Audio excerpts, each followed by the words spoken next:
Anybody out there? Hey, Southern Cal, how are you?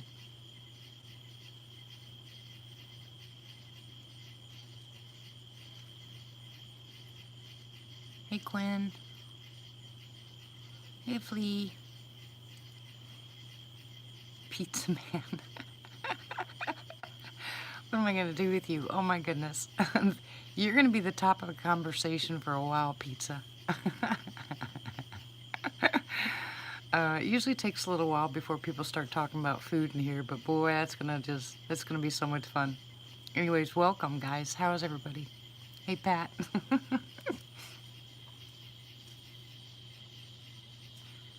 Can't help it. What do you want me to call you, man? I'll just call you man then, okay? Hey, Miss Claire. Welcome back, man, anyway. Oh, I know this is gonna be fun. Stupid broken door. Did you guys hear that door?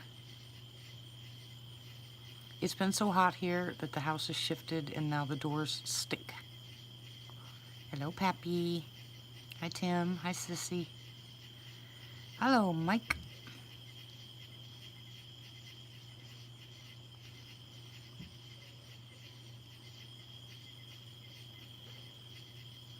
I wish Booger would have went live.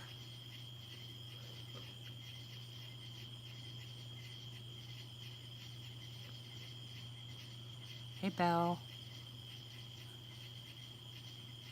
So is everybody doing good tonight?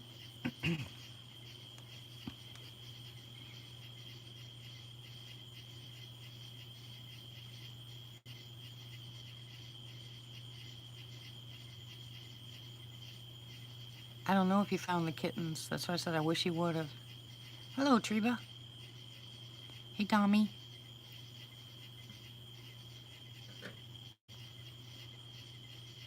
Is anybody out there? Hello? You guys hearing that? Hey, Denny. My baby.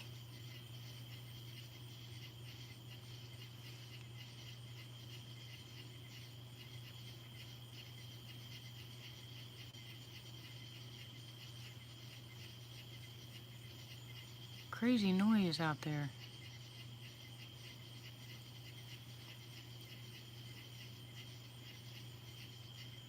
Freaky. Hey, Trina. Or hey, Blue, sorry.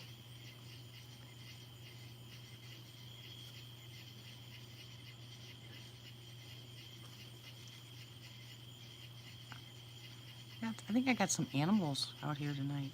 Hey, Shane. Hey, Jamie.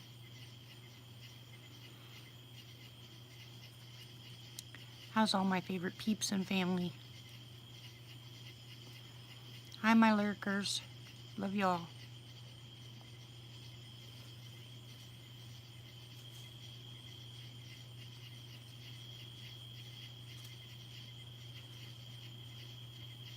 I swear there's something. What the heck?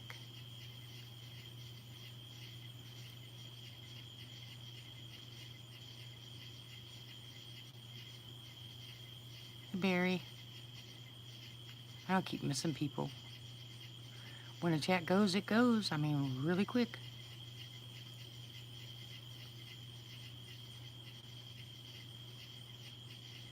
Hey, Christy. How are you, sweetie?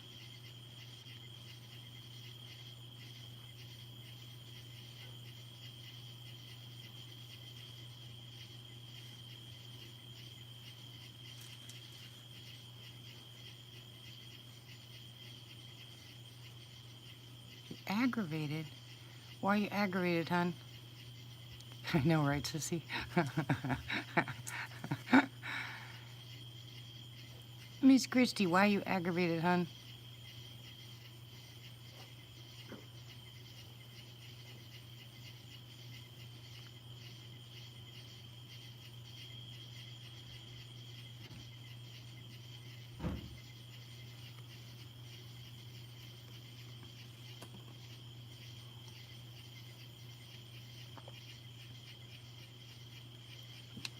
Oh, Yeah, that's not a fun place to be. I'm sure I did, Bill.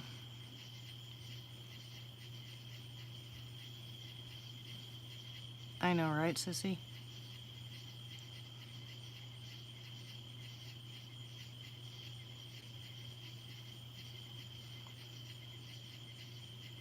Did you have plans or something, Christy, and they went haywire?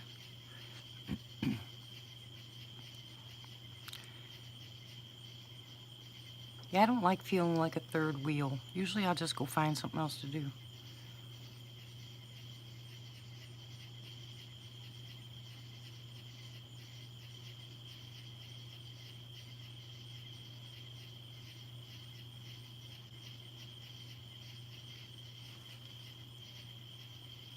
Yeah, I figure if, they don't have time, then they don't have time. They must have something better to do, so I just go about my business. That's why I say just ducky. Just let stuff roll off your back.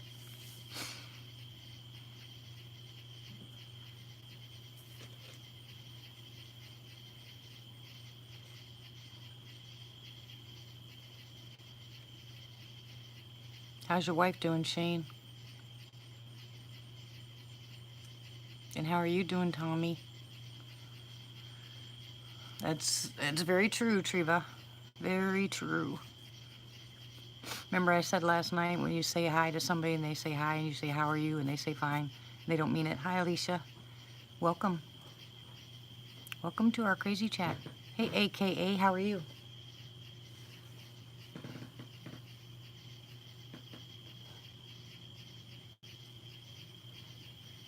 Still hurting? Okay, Christy. What do you mean you're never fine? What do you want? Listen.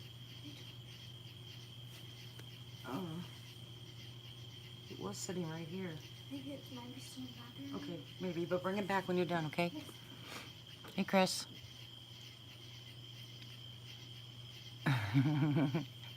You like that, Tim? Hey, not Rick. Rick, but not Rick from Lord Booger Farm. Oh, nope. He's a purple hobbit now. You're fine, sissy.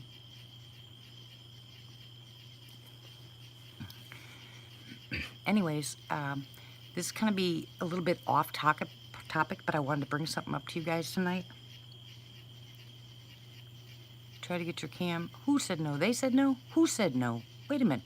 Southern Cal? Backtrack. Hi, sis. How are you? Much love, sweetie. Poison oak. Uh-oh. Yeah, Tommy. I'm happy to hear that. You need to get some of those patches, Tommy. They work.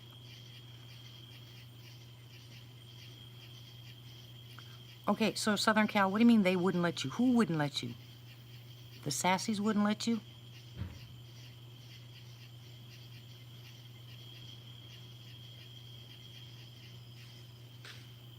Whoa.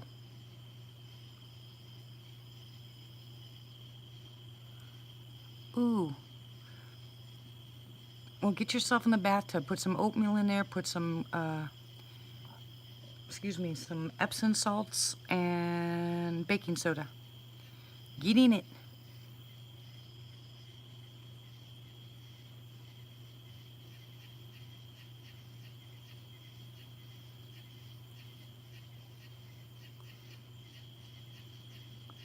Epsom salts and it works really well if you mix that little mixture up, and especially oatmeal. Oatmeal works really well on any kind of poison ivy, poison oak. Okay, Southern Cal, did you answer me? Because if you did, I didn't see it. You don't have any oatmeal in your house, pizza? And yes, AKA, she always has it.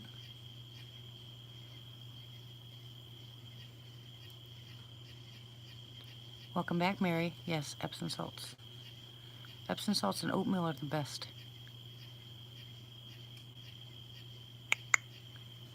I definitely got movement out here today. Friday. Friday, Friday, Friday.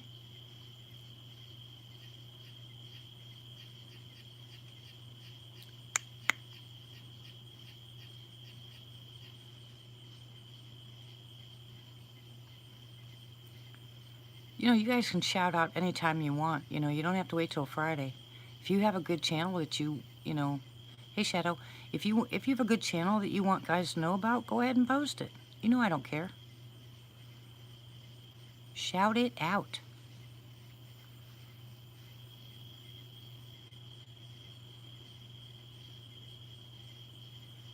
Hello, Shub. I know you're lurking somewhere.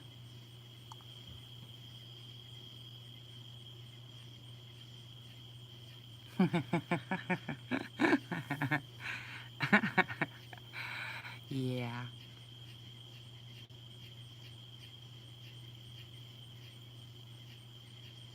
Hey, Matt.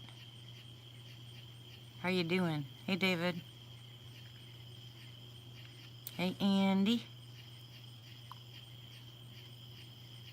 We're going to have 20 minutes of hellos. This happens every time, though, doesn't it? Hello, hello, hello, hello. Why? What's wrong with Chev? Hey, Righteous, how are you? Welcome back. I know Tree Guy, right?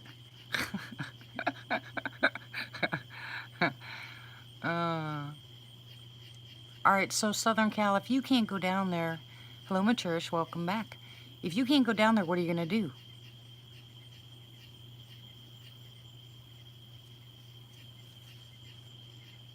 Are you going to find a different way to go in? Is there another way to go in to that property or that area?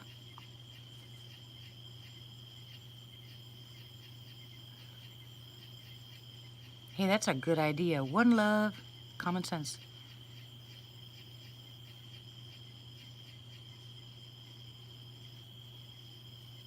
Hello, Elizabeth. How are you? Welcome.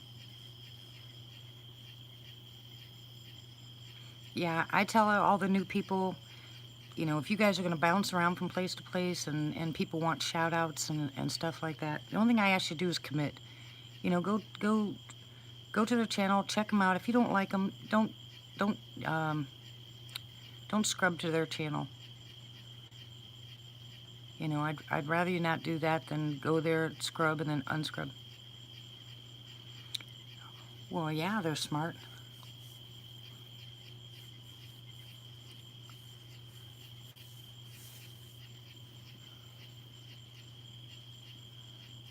Cool, David.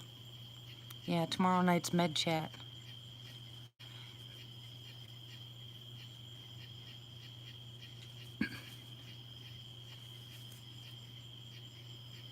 He's probably around here somewhere, Shadow.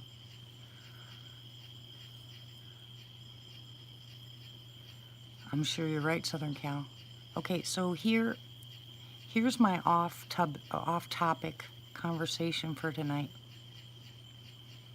I know there's a lot of you that have children, and how many of you guys have just coming into the teenage years?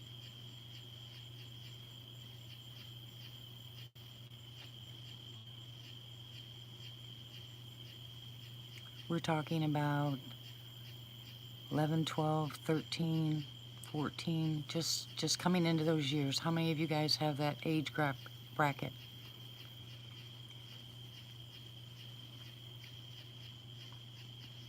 Jamie. Okay, well, here's something I want to...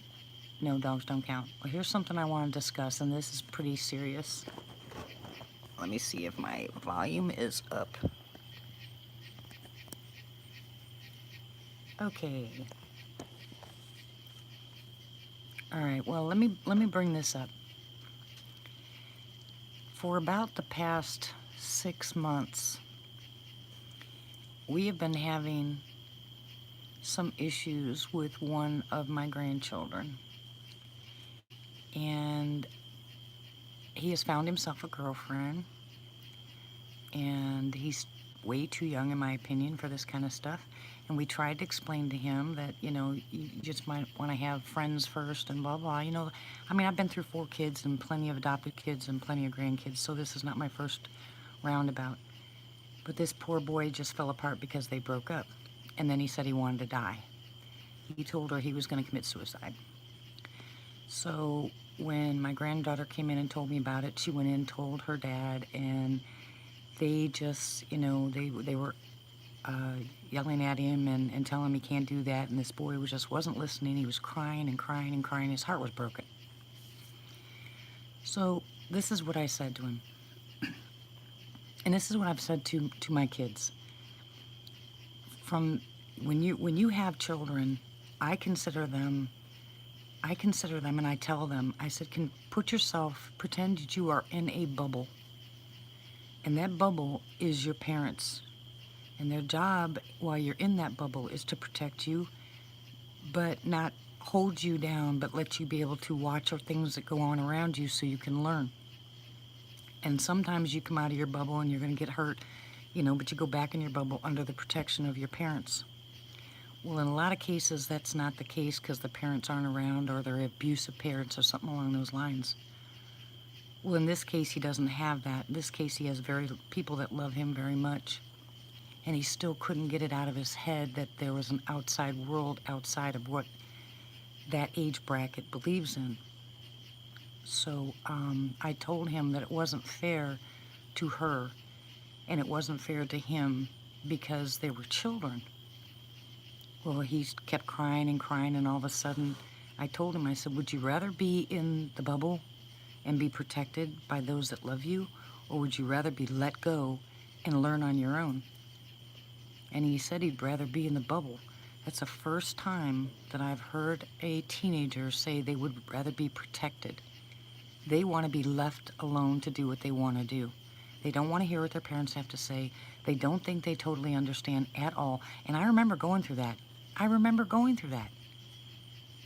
You know, I mean, I think all of us did at one point, did we not? We thought we were smarter than our parents. We thought nobody went through the same thing that we went through, that they don't understand. Well, apparently what got through to him was the bubble. Hi, Chef. Okay, hon, sleep well. God bless.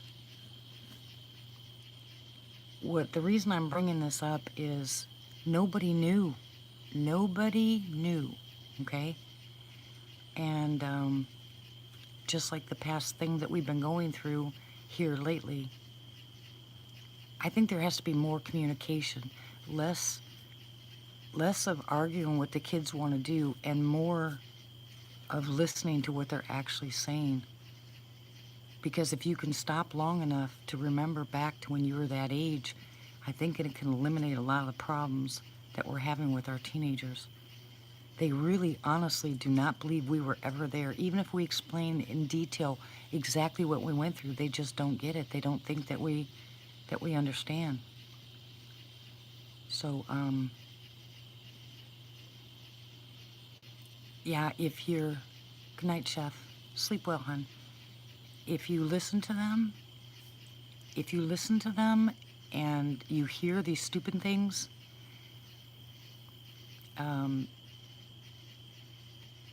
they'll come out even as in jest. They'll come out as a joke, but it's not a joke. Hey, Squatched. So anyways, I just wanted to throw that out there because a lot of this, I'm listening to this, okay? And I've explained it many, many times, but I don't think I've ever gotten through unscathed. Kids are going to do what they're going to do, but they're starting too young with that. You know, I think they're starting way too young, having girlfriends and boyfriends and telephones, and oh my gosh, I just don't understand. I really don't get it. I put the phone in his hand and I made him look at me and I said, this is tangible. You can touch it, you can use it, you can throw it away, you can break it, you can buy another one. She's not tangible. You've never even seen her face to face. It's inside this box. I don't, I just don't, I'm telling you, the social media is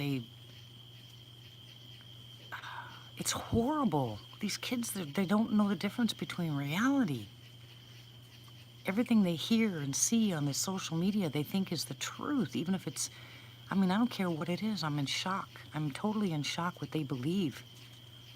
And I can understand them not wanting to believe some of the stuff at school, because I don't believe some of the stuff at school, you know? But, and some of the stuff their teachers tell me, I just laugh and shake my head and tell them they're crazy. Teachers are crazy. But I'm talking social media. I'm talking about YouTube videos. I'm talking about, you know, Snapchat and Twitter and stuff like that. Some of the things these people say on there just freak. Their names. We're talking names of kids that are like 10, 11, 12 years old. You know, oh my gosh, I was floored when I saw just some of their names. It's horrible. How are we going to stop it? You know, what are we going to do? How are we going to help our kids get back to reality? If anybody has any suggestions, pop them out. You know, let's go. I want to hear it. You know, I don't think I did such a bad job on my kids or some of my grandkids, but I'm lost today. My mom used to tell me I don't belong here. She says, I don't belong here. I'm from a different planet.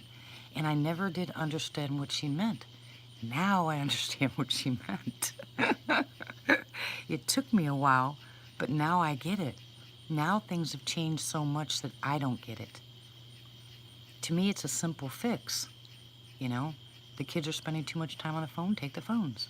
Oh no, oh, they have to have their phones, even in school. Are you kidding me? Are you kidding me? No, I'm just, wow. Get your kids out into the woods. Get your kids out someplace that has nothing to do with cell phones. Beast from the East, welcome. Yeah, I don't even think it has to do with men or women anymore, AKA. I don't think it has anything to do with that. They're trying to teach the kids in second and third grade about transgender and telling them that if they don't have a boyfriend or girlfriend, that they're gay. I don't understand some of the stuff that's being said. I just don't understand how we're sitting here allowing this to happen. Exactly, Righteous. And I told my kids that. I said, do not ever do what your mom did if you agree with it. Do not think that your children are your friends, because they're not. You are their adult, you're their parent. After that, when they become adults, you can be friends. But when they're kids, bubble. You are their parent. This stuff about not spanking your kids, you know, that you're going to hurt their ego. You know, the biggest argument I had when I did, because my minor in college was psychology. And I would argue with them all the time, because you weren't allowed to say anything about God, but they were talking about, you know, instead of free will, they were talking about rights. And that's back when I was in college. And I said, are you out of your mind? You know, all these guys that are teaching this stuff have never had any children, and you're listening to them? Hello? If there's things in your past that your parents did that worked for you, use it on your kids. If the government tells you can't do it, tell them to shut up and mind their own business. The more people that stick up for their rights with their children, DHS has more rights than the police department now. Almost all of us learn through failure, Tommy. Exactly, Triva. That's exactly what just happened. I was totally shocked. Totally shocked. These poor kids are never going to know. I mean, never going to know. If we don't look at their phones once in a while, guys. Take their phones, look at their phones, read what they're saying. You know, I mean, this was a total shock. His dad handed me the phone and said, you got to read this. And I read it, and I was blown away. I love kids. I love kids. I will take kids on in a heartbeat. You know, I mean, I get along really well with kids. I feel bad for them in a way, but I refuse to make them feel like they're they just, you know, oh, what, think they deserve anything, everything. You know, it's not needy like it was a couple, you know, generations back. They were just needy kids. These kids think they deserve everything. And if you don't supply it for them, then you're a horrible parent. Are you kidding me? I'm gonna have to take my medicine here pretty soon. Yeah, Righteous. I had a CPS, well, they're called DHS here, but I had a lady come to my door. She was younger than my youngest daughter, okay? And I asked her if she had any kids, and she said no. And I said, what gives you the right to tell me anything about mine? I'm a grandmother. You know, I said, I know my kids, and I know my grandkids. I said, so what right do you have? And she goes, look, the only reason I'm here is to check to make sure you have food. And I said, well, then come on in. Took her to the cabinet, let her look. We had food, she left. When I got her outside, I said, I don't understand why it is you guys think you have the right to come knocking on my door to make sure I have food or not. Why don't you knock on my door and say, hey, I was told you guys might not have food. Can I help you? No, that's not how they do it. And the bad part is we're allowing it. I've heard from people, have you guys ever heard that you go into a store and you spank your kid and you go to jail? Put me in jail. I refuse to let my kids act up in public. They go outside, they'll go in the car. If they need spanked, they're gonna get spanked. Sorry. That is just crazy. Yeah, well, they told me I was invading my granddaughter's privacy by not letting her lock her door, so I took the door off the hinges. I said, now, let her lock her door.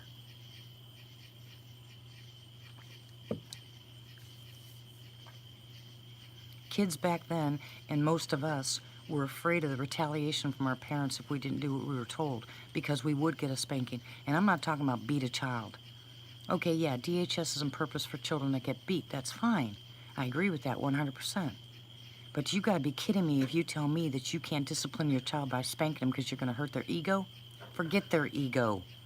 Spank their butts.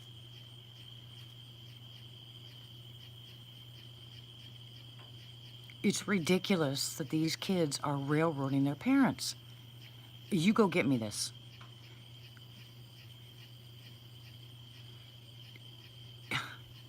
Oh my gosh. This slays me, absolutely slays me. They would tell us to go get the sticks to get spanked with. We were taught respect. These kids don't know respect because their parents don't know respect. You cannot train a child by just telling them what to do. You have to be the example. If you're not an example for your children, how do you expect them to learn? They're going to go someplace else and learn. Nobody's perfect. There ain't a perfect parent on the planet. Ooh, I didn't mess that up. Anyway, but the point is, we weren't given books on how to raise kids. No one told us how to raise our children. We learned the hard way, right? Hi, Elegant. Hi, Feisty. Welcome back.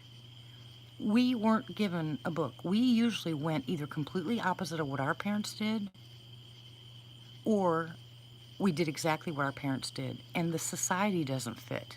So you have to be able to bend with society to a degree. But there's not a person out there that's going to tell me I can't put my grandchild over my knee because they're going. And if I have to go to jail for it, I'll go to jail. Take me to jail. I'll do it right in front of you. Everybody says, and I know a lot of people say it's when they took God out of the schools, okay, and the Bible out of the schools. But that was just the beginning. Okay, yeah, but there's a lot of people that don't even believe in God. Never even believed in God. Never knew anything about God. Where it started is when parents started being told they weren't allowed, when they started taking control away from the parents. Well, I understand, though, and Righteous, I mean, there's a whole bunch of things that we can talk about as far as that's concerned, but this is one of the things that bothers me so much. It takes two parents today. Welcome back, 13. It takes two parents today to have enough money to raise your kids, but it would take 5 parents to raise the kids the way the kids are demanding they be raised, with everything that they want, everything that they say they have to have. That's bull. It's absolutely ridiculous. You cannot give your child everything they need. They're not going to have it when they get older. They're going to have to go looking for it. They're going to have to go working for it.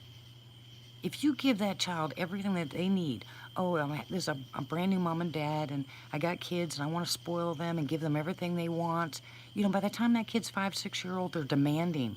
Now they're demanding. No, They work for it. What about chores? Chores a thing of the past? Not at my house. There's still chores. They have chores and they have their responsibilities. Their responsibilities are their rooms.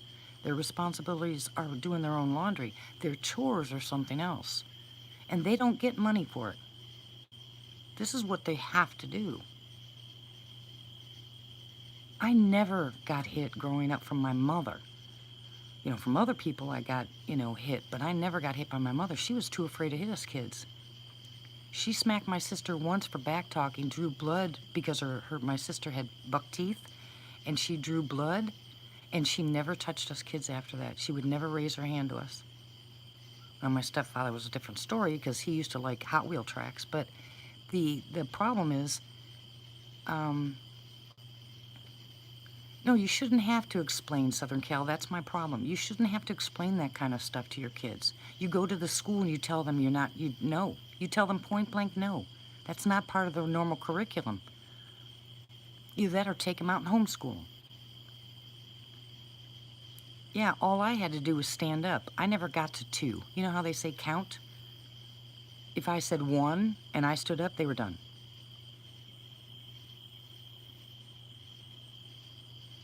I never got to 2. My kids knew that what I said I meant.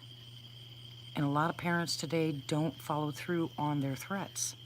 They threaten, they never follow through. And because they don't follow through, the kids have no consistency. And there's no consistency, what are they going to follow?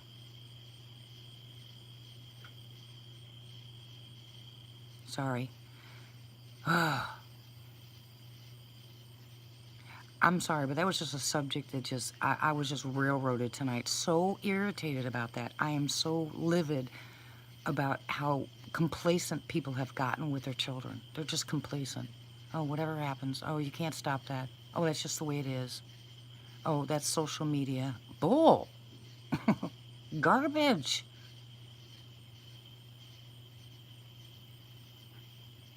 You wearing glasses? What are you talking about? Oh, yeah, listen to this. Now, if your kid, now remember, back in the day, I was hyper, like I'm hyper still now. Today, I would be considered ADD, ADHD, OCD. They would have titles for everything I am, and all I am is hyper. I've always been this way. I have a very high metabolism. So now they have titles for it, and the kids have to have medication. Yay, Shadow, yay. Congratulations, sweetie. I am so happy for you. Good night, Mary. Thank you for stopping by. God bless you, and I hope you sleep well.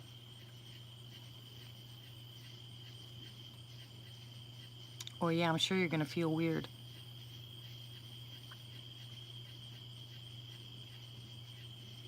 Yeah, everything's labeled. There's a label for everything, so kids have to fit in a category. You see what I mean? If they don't fit in that category, there's something wrong. If they're not on the specific medication, or if they don't fit in a category, then they don't belong. That is wrong. That's profiling. That's stupid. Why would you do that to a child? Take those terms away from them and go back to the normal terms. You know, you're too hyper tonight. Go to bed. Go take a walk around the block. Calm down. Oh, you're so ODD. Oh, you're so ADHD. Oh, you're poor thing, you're ADHD. We're going to have to go get you medicine. Bull. Ridiculous. Everything has to have a title.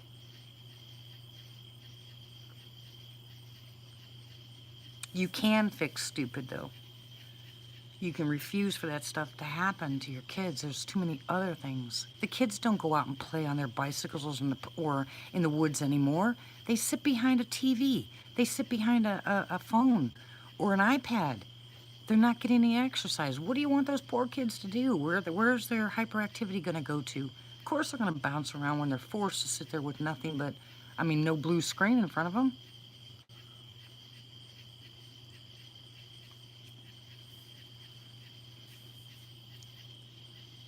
It's just horrible. No, I got paddled in school. We had to say please and thank you before we got paddled. And I'm talking about a paddle. This is what I'm saying about life in general. Don't give in. Do not give in.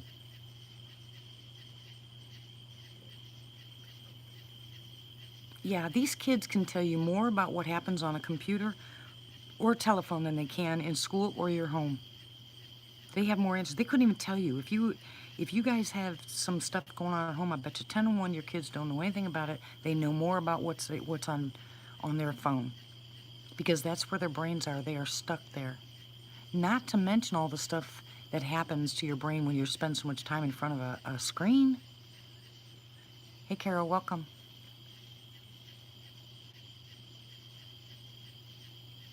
Yeah, if I got trouble at school, I got in trouble when I got home. The kids today, guess what happens when they turn about 16? They find a way to get expelled from school so they no longer have to go. Because then, if they're out of school for a year, they're now 17 and can take their GED and go sit around at home playing more computer. I'm telling you, the schools are just as guilty. They're just as guilty.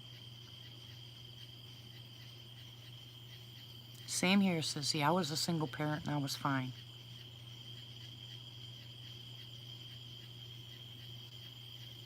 I mean, my kids aren't perfect. No, I wasn't perfect. I'm telling you, I think we need to start fighting back. We as grandparents have more voice than our kids do because our kids aren't talking anymore. They've just resolved themselves that this is the way it's supposed to be. And so their kids are saying, I guess if mom and dad said that's the way it's supposed to be that way. No.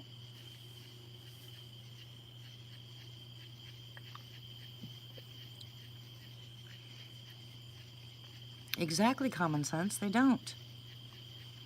And then tell a kid that's 18 years old they have to find a job. They say, why? Everything I need's here. And then the parent feels guilty. Since when did we turn our responsibility into guilt, guys? When did we turn our responsibility for our children into guilt? When did we start allowing that to happen? No, no, and no. I'm sorry. I'm off my soapbox. I'm off my tangent. Maybe. I'm still mad. It's a subject that just sends me off the deep end because I love kids so much.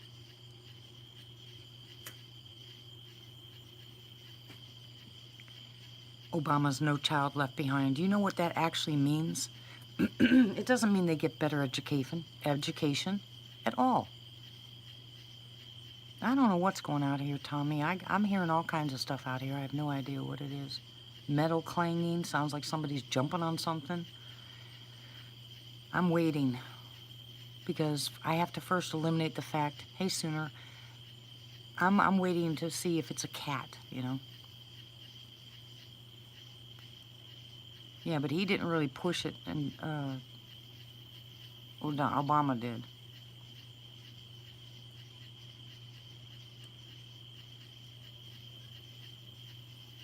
How you doing, Sooner? How you been? Kitty, kitty. All right, who's got foul language? Someone gonna get in trouble? Hey, Mike. I need prayer. Bye? What do you need prayer for? Wait, Mike, don't go nowhere. Explain.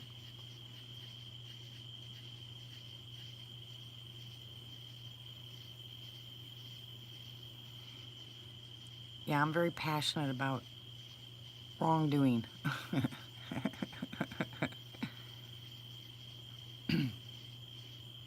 You hate it where, Mike?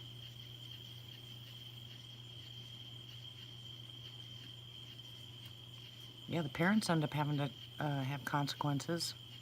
The kids don't.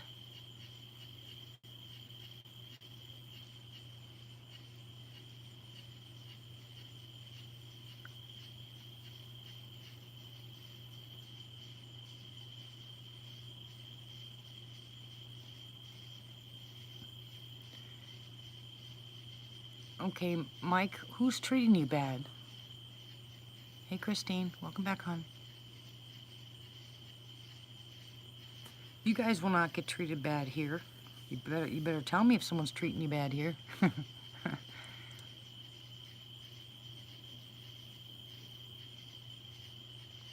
Are you okay, Mike? Drop you off down the road. Oh, is it a relationship, Mike? Don't go, Mike. Stay here with us for a while. Welcome back, Pizza Man.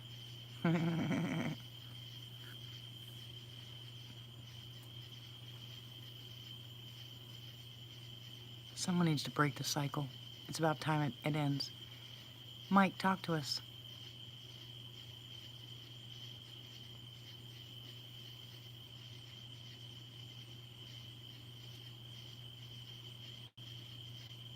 You have people here that'll listen. You can say, you know, you can at least have people that are an ear for you. You know, we're not right there, so we can't, you know, come up and sit down and talk to you, but you can talk to us here. Don't leave, Mike.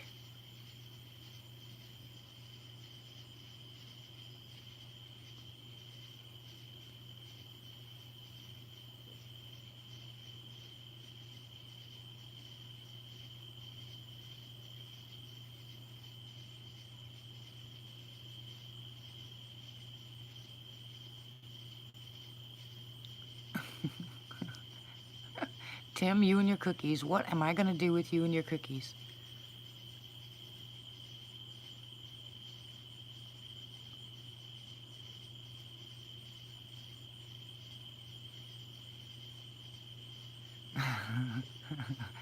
Here we go. Now we have cookies and free pizza.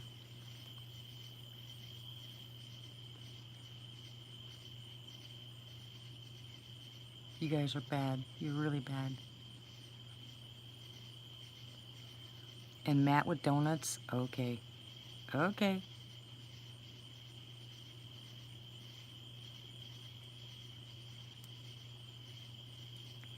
Yeah, I have a program too, Triva.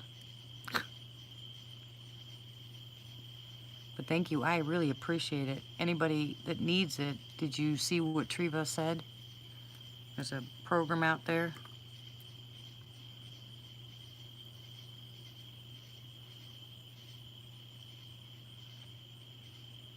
Exactly, common sense. You get rid of the titles.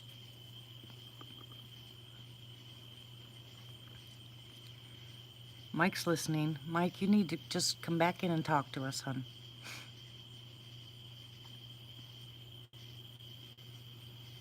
Hey, it's fair game, AKA.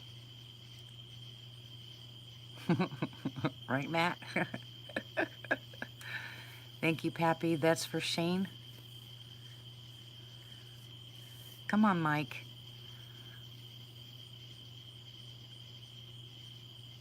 I know he's still here. Mike, you can talk to us. If nothing else, just let it out. Just tell, you know, just it's not that we're nosy.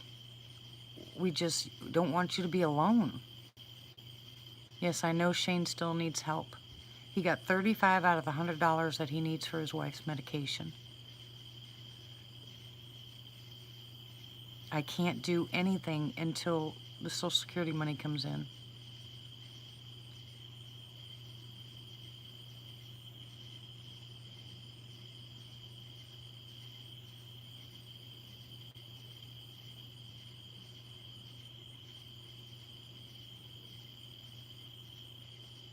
Exactly, common sense. That's what it did with me.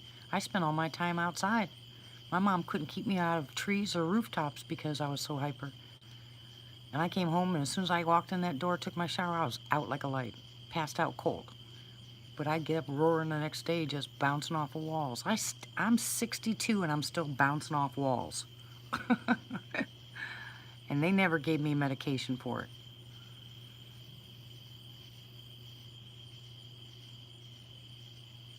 I think they're full of crap. There are some kids that need medication, absolutely.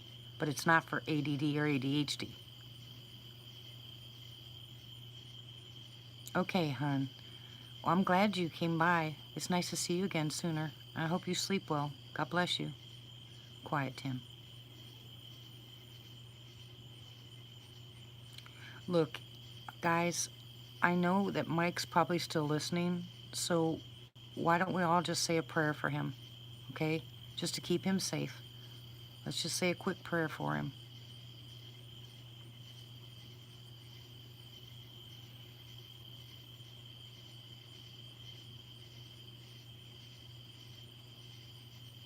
We have big shoulders here, you're right. Thank you very much, Christine, we do.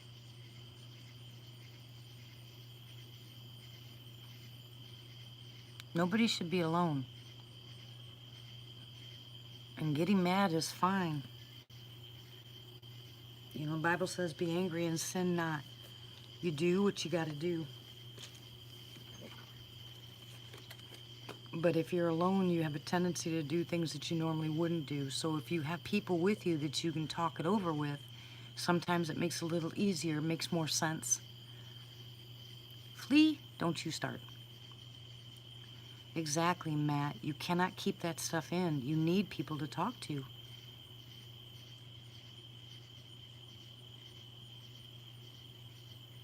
Ooh. Actual people cat trying to get into your property? Have you called the law? AKA, don't tell people that. You are so bad, let me tell you. You're supposed to be giving good advice.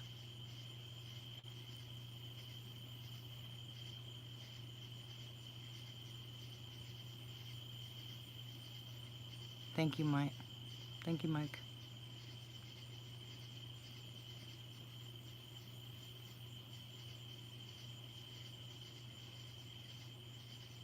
No, it's not.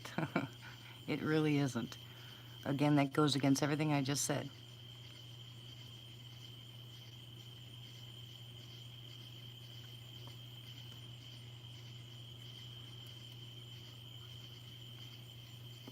Yes, Mike. Shane has gotten $35 towards the $100 of my wife's medication. And it's happening at the end of every month. So I'm thinking that we're going to have to find a way between Shane and Tony.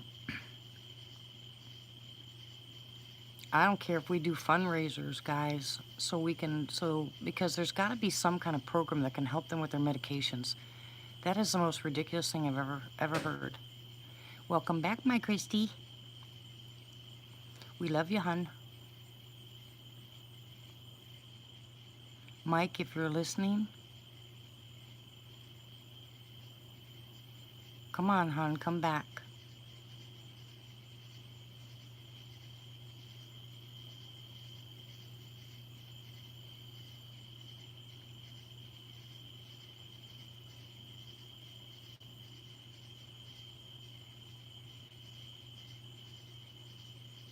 Who's scared and doesn't know what to do? I missed it.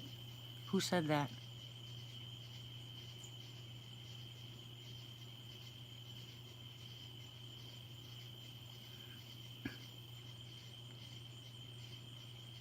Hey, Premier. Claire, are you talking about helping with their medications?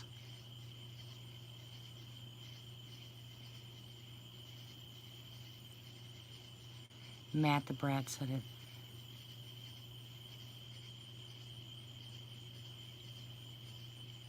You have cancer?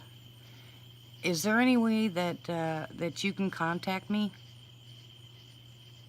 Can you email me, Beast? Welcome back, Premier. Matt, stop it. And Tim, that won't help.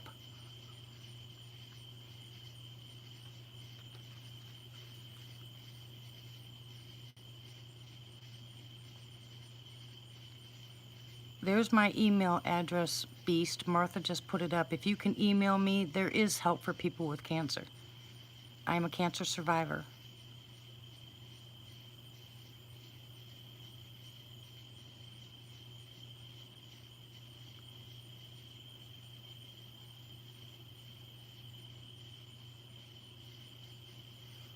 No, you need to contact me, Beast, okay? There is help. Okay, guys, so here it is. That's number 3.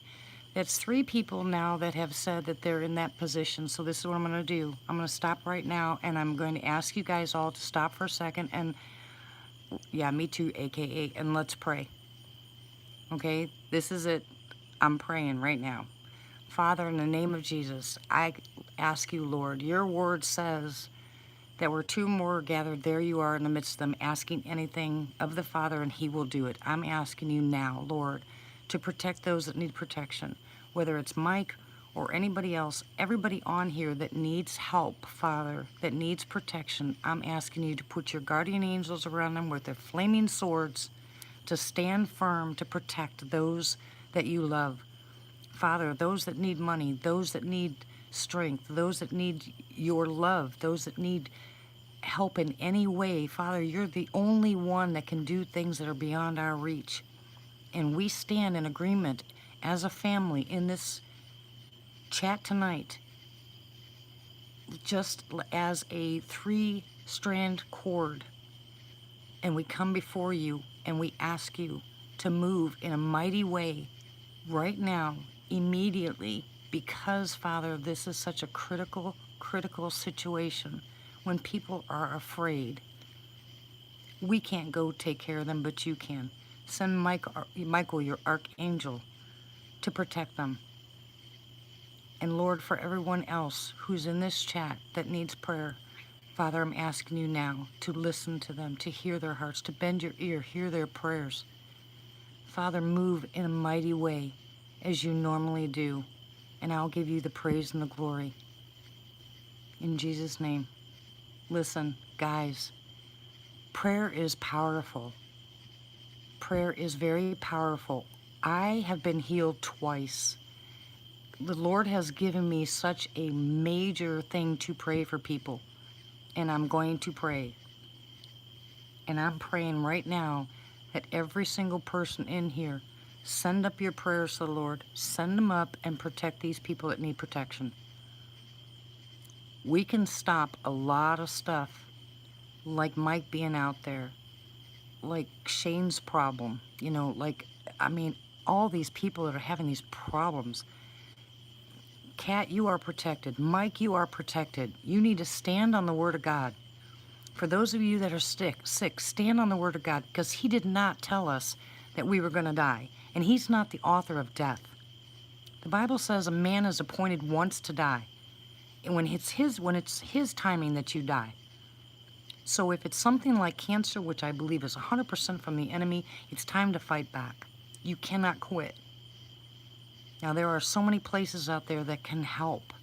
There's natural stuff that many people have come back from a deathbed of cancer. But you have to stop listening to the doctor. The doctor does not know what God knows. Fight back. It is. That's right. Death is not the end. You're absolutely correct. But the thing is, people are afraid of death.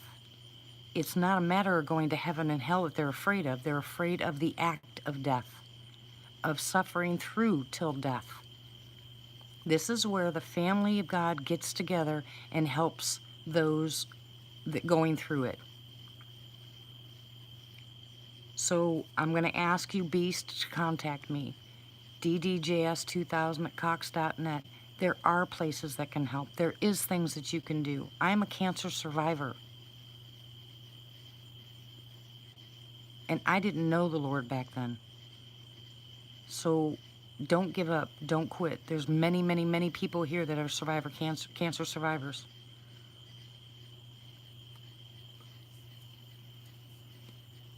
You contact me and I will give you some, yeah, there is squatched.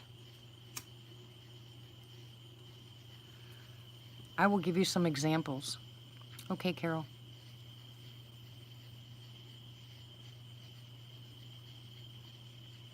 But Shane, if you listen to what Claire's saying to you, there are places you can go. It's ridiculous that you guys cannot get your medication.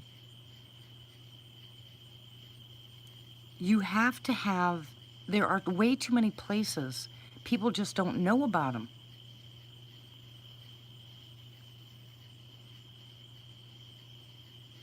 It's up to you, Beast. If you're ready to go and you don't want any help, we'll pray for you for an easy transition, for you to go home and do what you got to do.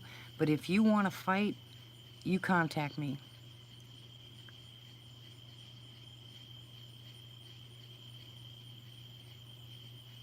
There are way too many things out there.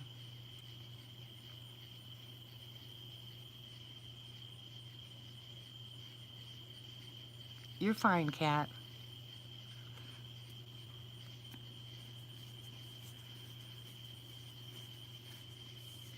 How big was the tumor when you went back in, Sissy? Did it shrink at all?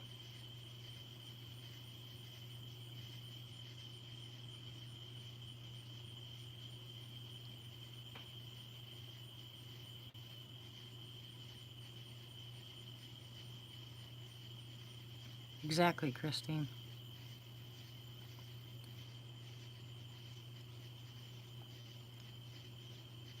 Look, we've gone from talking from teenagers to,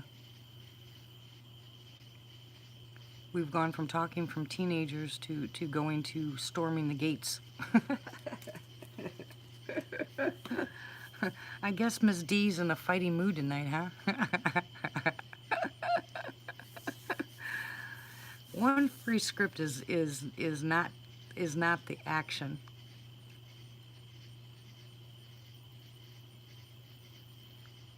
Yeah, Shane, you gotta jump all over this. And when I'm done with because your emails, there's a lot of stuff on there, but I don't know if you can afford to buy the natural stuff to replace.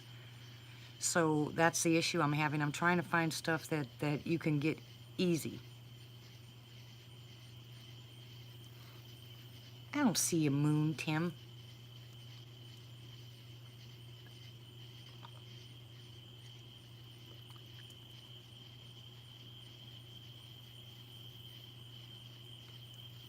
Me too, Pizza. Great to hear, Miss Sissy.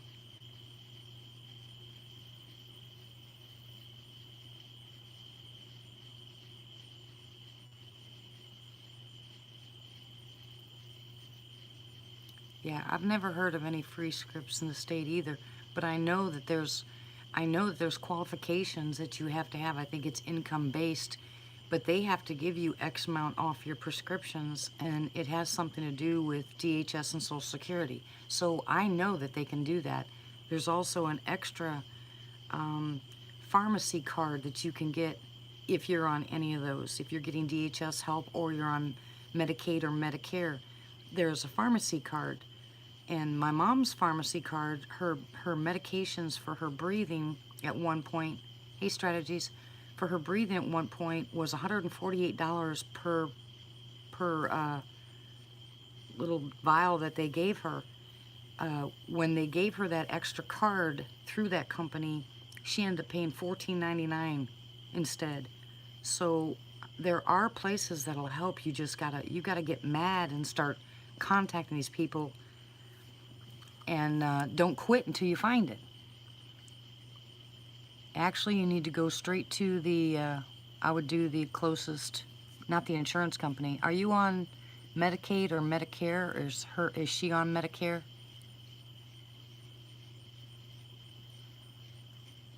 Matt, I'm gonna throw something at you. Exactly, the co-pays are next to nothing compared to the other stuff.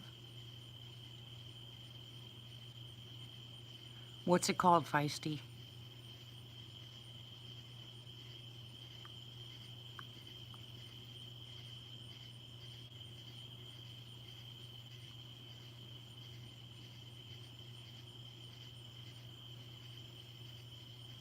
DHS, yeah. Well, I know that you can get discounts and cards to take the percentage off your medications.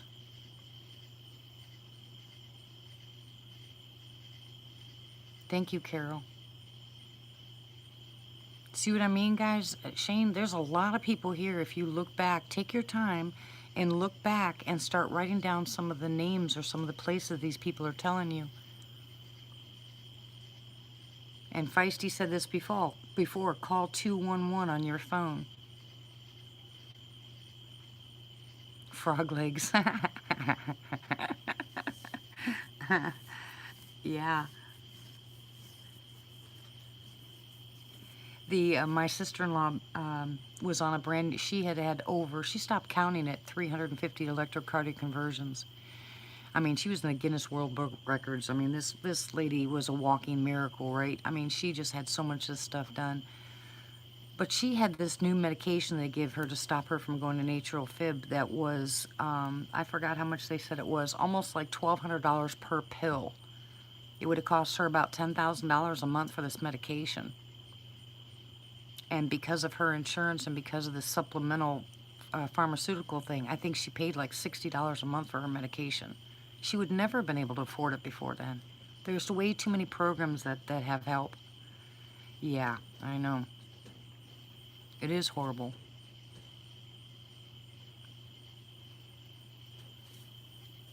And if this 211 works and people in any state can call that 211 and get local help, it's worth it.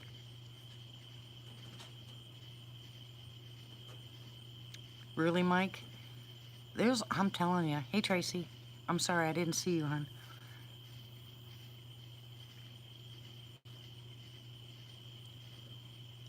Mike, are you saying you get the electrocardiogram conversions? Hey, Cryptid. We'll try to do what we can, Shane, but this is going to be an ongoing thing, and we're going to try to get you as much help as we can. But you need to try to find it from outside sources, because we have a very select few in here that are able to put money out. That's good to hear, Triva.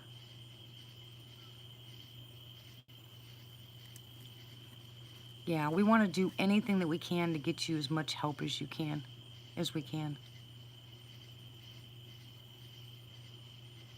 Really, Tommy.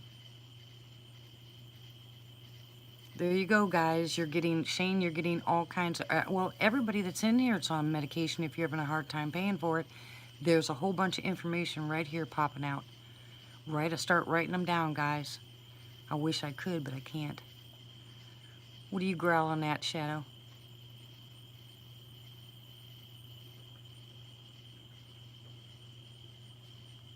Yeah, okay. Thank you, Mike. Thank you all, you guys. We need to hear this stuff.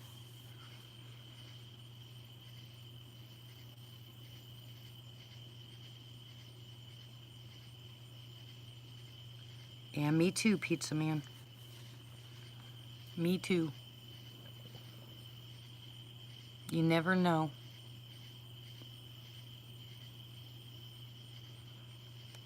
I won't know yet, Hama. I'm on my phone here in front of the window.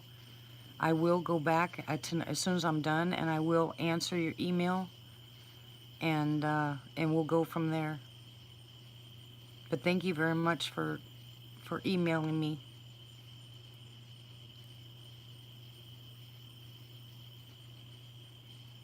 AKA? Yes, it is.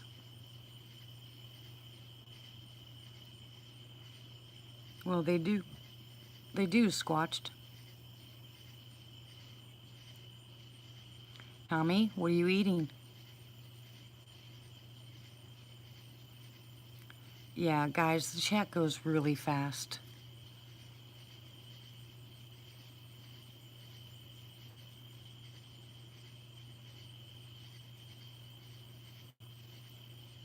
I'm sorry for anybody's comments that I've missed.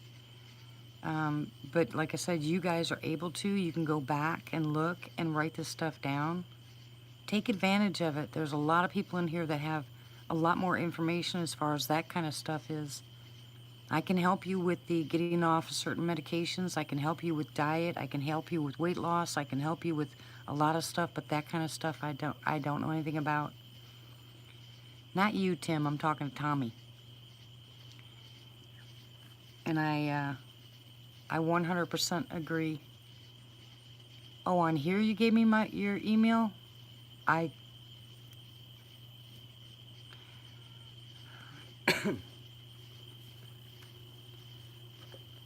I don't have any. Oh, okay. Shadow. Good night, sissy. Love you. God bless, hon.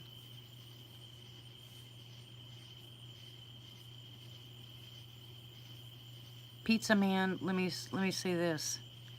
With all the people out there that all they want is an ear, you never know. You really, as God is my witness, you never know when that phone call just saved their lives.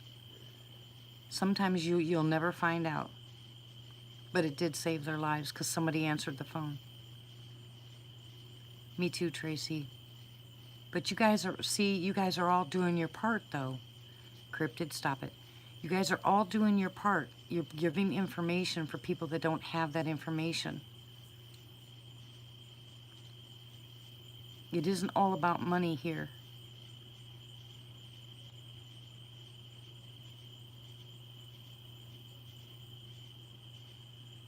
You guys, what the?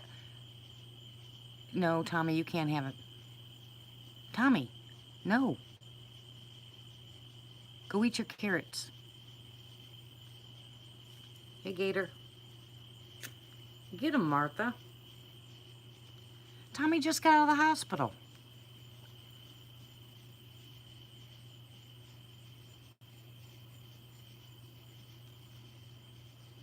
Really, Shadow?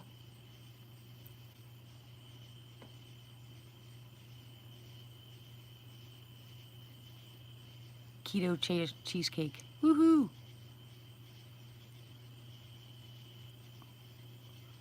No. Yeah, I was just thinking of something too. There is a place, now that I think of it,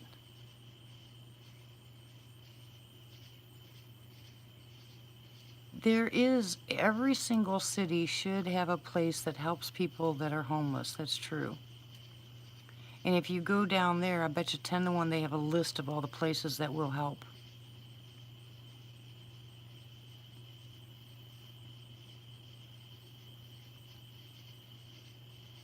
You know, I'm going to put all you boys in timeout. Absolutely puts you in timeout.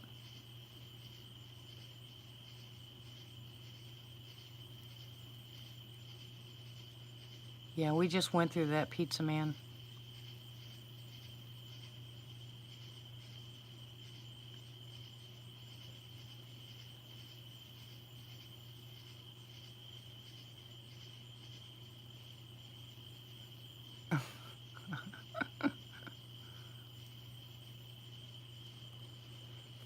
Triva. Hey, Tiffany. Premier, are you still here?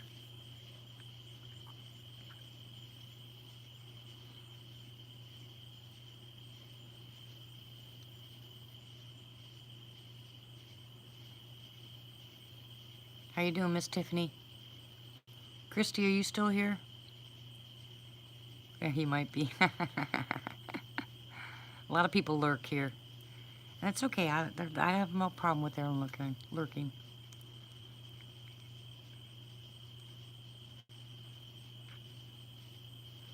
I think, Martha, you're going to need more than hammers tonight. Blessed and highly favored. Woohoo!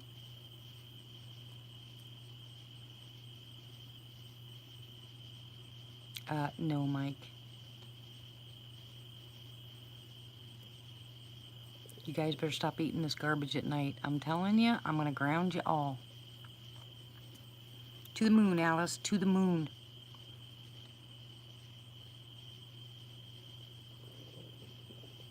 You did?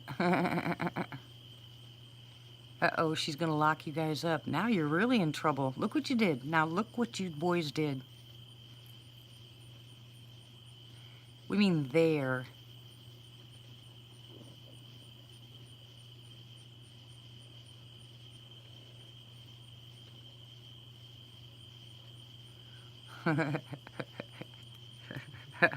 Martha might need some help.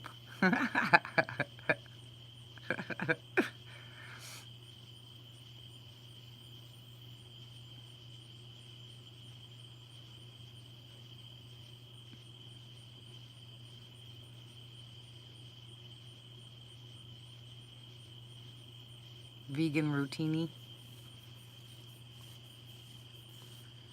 Yeah, don't make me come down there.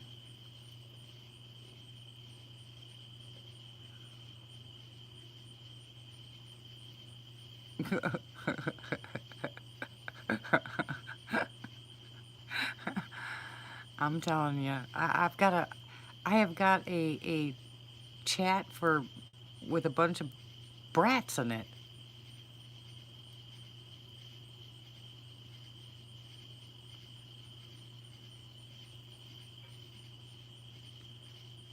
It won't take very long if you change your diet before you look back and realize how much better you feel.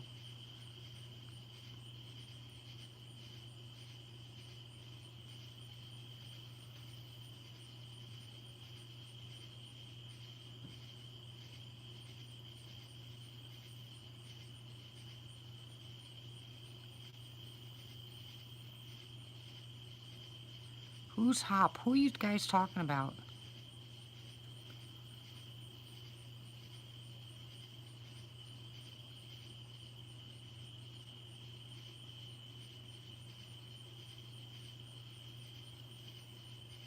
Squatched. What is that? It's a TV show? I've never watched it.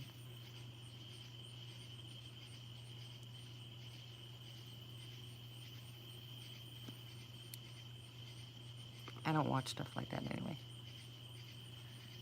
They are talking about, that's what they just said. Stranger Things episode something.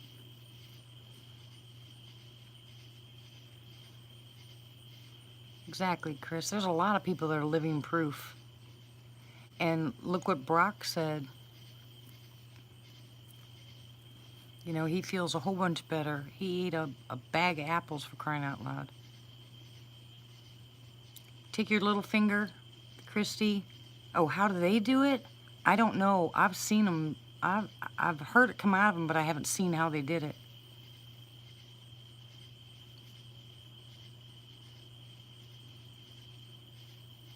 Yeah, Brock did a very humbling video, one of his videos, and it made me feel really good because he was talking about me there, and yeah,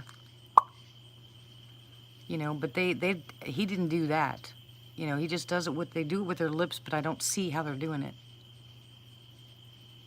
All right, thank you, Beast. Okay, Tim.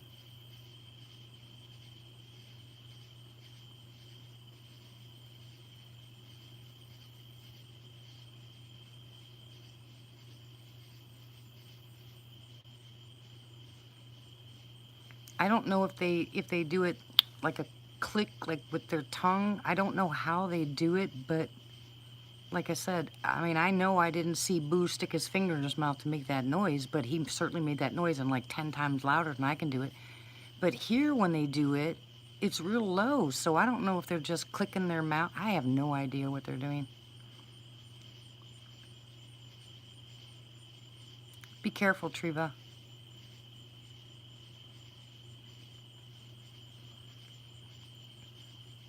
Hey, Aqua. Welcome back, hon. Get some water in your cryptid.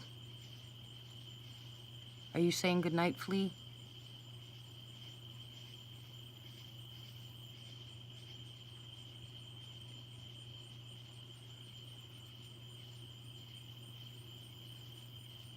Chicken pot pie. Oh. Oh. Yeah, were you outside in this heat?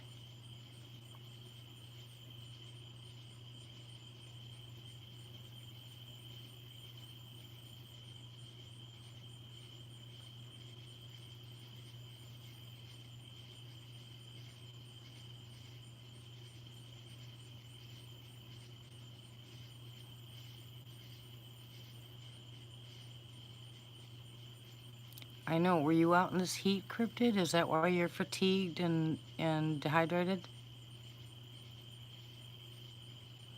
Yeah, I don't watch it. Good night, Carol. Okay, hon.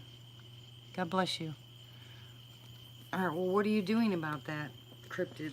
You gotta get cold packs. You gotta get cold or cool rags underneath your arms.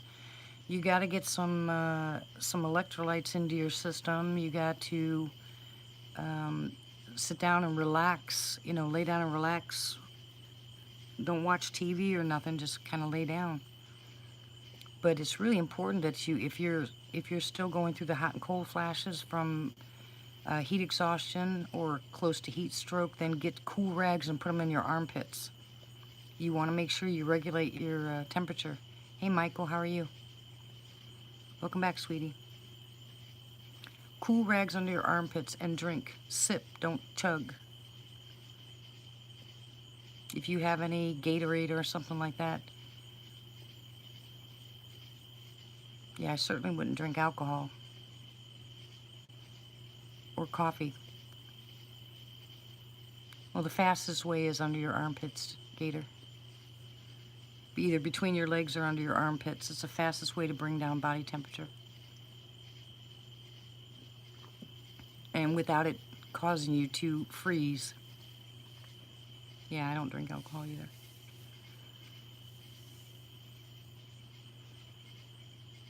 Oh, really, Michael? You gonna send me pictures? I love it when you send me pictures. No cold shower. No cold shower. Actually, you take a warm shower.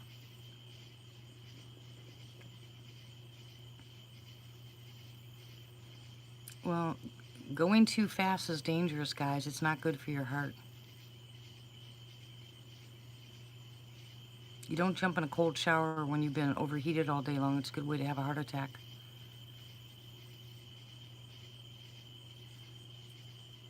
You have to slowly cool off.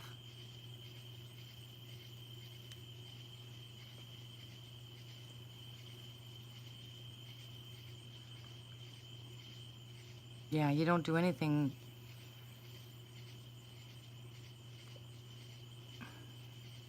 Are you having any other symptoms, Cryptid?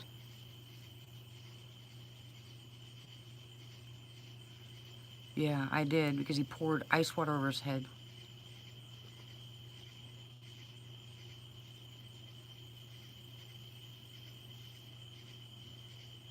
Okay, Michael.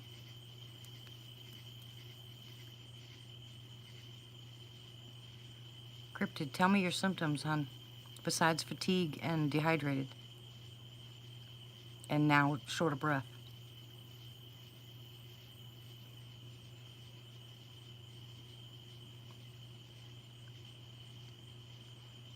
Yeah, he could easily have a heat stroke right now.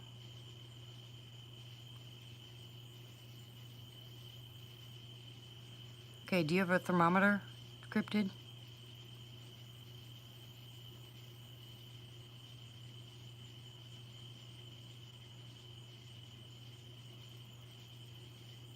You're kidding me. You don't even have a thermometer?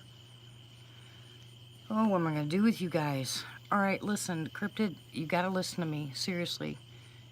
If you have any lemons or anything like that, if you have, even if you have to put a little bit of salt in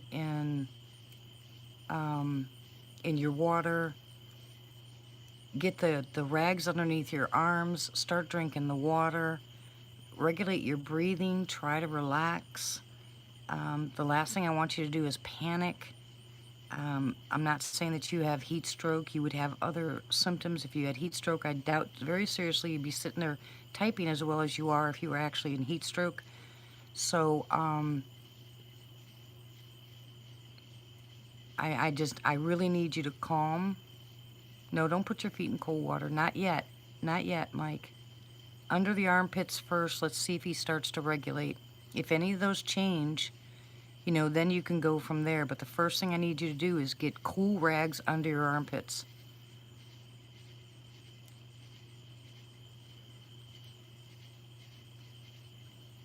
Why would you repeat it? Cryptid, what am I going to do with you? I told you I'm going to rattle you. Didn't I tell you that? You're freaking me out.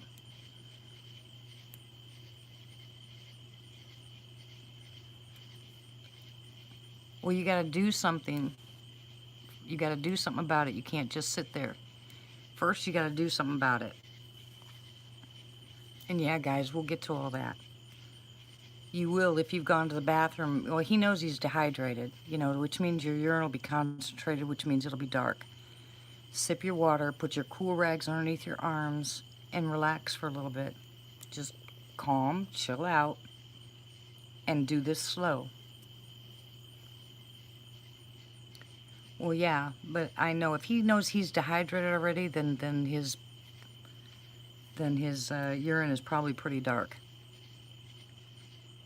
This is where the non-panic comes in, guys. Everybody's got some great ideas,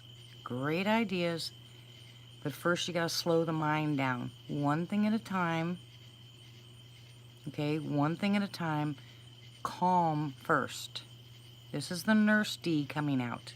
First you gotta calm down. Right. You relax, pay attention to your body, do the little things that need to be done as you can.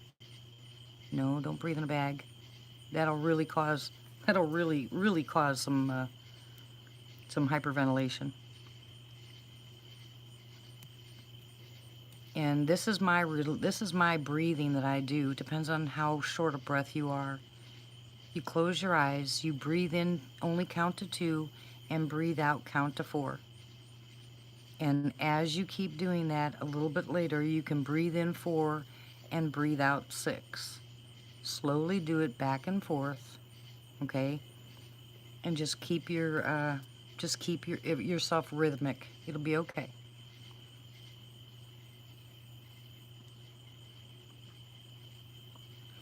I make people look at me, and then I breathe with them.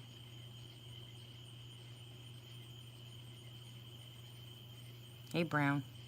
How are you, hon? Please do not think, anybody who's giving advice, please don't think that I don't appreciate the advice, because you guys are mentioning a lot of things.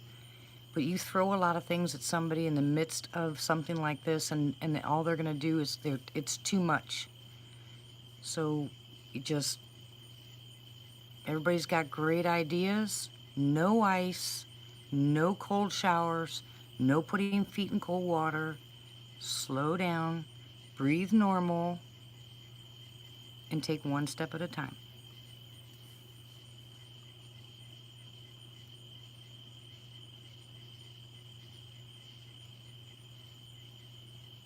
Yeah, well, you don't need to be outside getting yourself heat stroke either, Cryptid.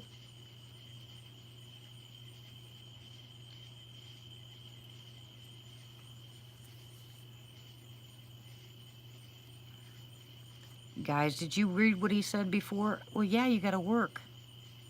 But you have to protect yourself while you're working.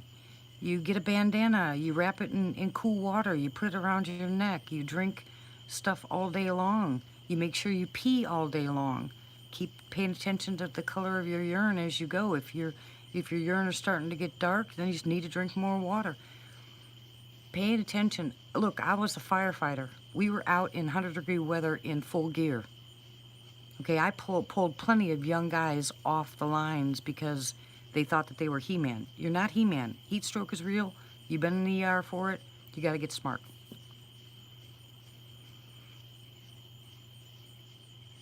Yeah, exactly. If he's had heat stroke before, I understand you got to work, but you got to take care of yourself. I don't know, Mike. I didn't hear anything. I'm jaw-jacking.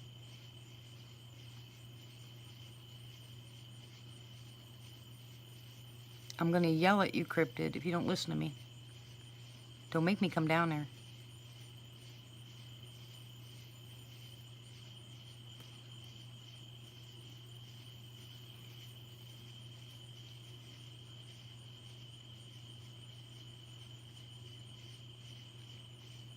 You push your limits or they push your limits?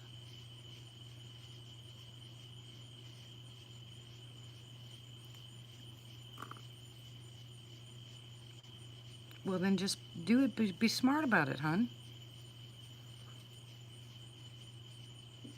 So you don't get yourself hurt. You're too young to be spending all this time in a heat stroke, and if it happens too often, you're going to have Long-term problems. Oh, I know, I always say it, Rick. I'm always jaw-jacking. Me's my big mouth.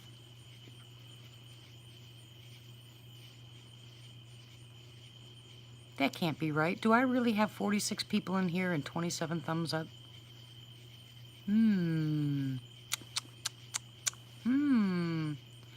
Ooh, I wish I could eat rice, Pizza Man. I miss rice big time. I finally got my new diet for the next 2 months. You guys want to hear my new diet? This is gonna be funny. This is to re-stimulate my stomach. This is something I'm working on with a couple of my tinctures that I've put together. I'm gonna take the tinctures 3 times a day, along with my DGL, and then I'm gonna go ahead and start this food, what I call diet. It's gonna be for 2 months. Now for 2 months, all I can have, okay? All I can have is, oh, thank you, Blue. I can have chicken, but it has to be baked with nothing on it. I can have pork with nothing on it, baked. I can have zucchini only, okay? Zucchini only, nothing else. I can have avocados, I can have blueberries, I can have raspberries, and I can have black coffee. And that's it. And that's it. Nothing else.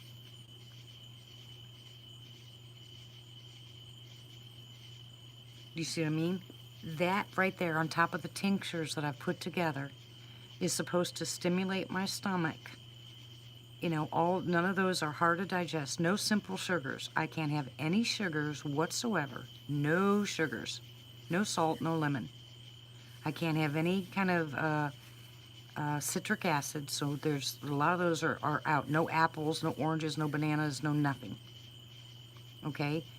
All I can have is a thing that's very easy for my stomach to digest. Very small amounts. The fruit, like I said, is the avocado or the berries. Some berries, not all of them. And I can drink my waters, which I drink Core, which is a pH balanced water. And I can have black coffee, but no sugar and none of the other stuff.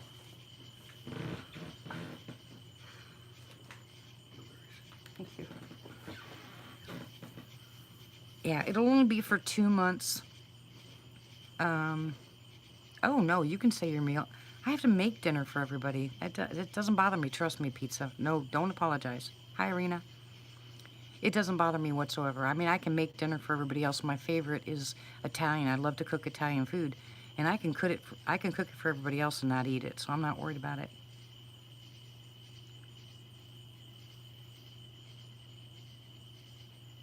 I love pot pie. Good night, Martha. I hate it you keep leaving early. Are you okay, Martha?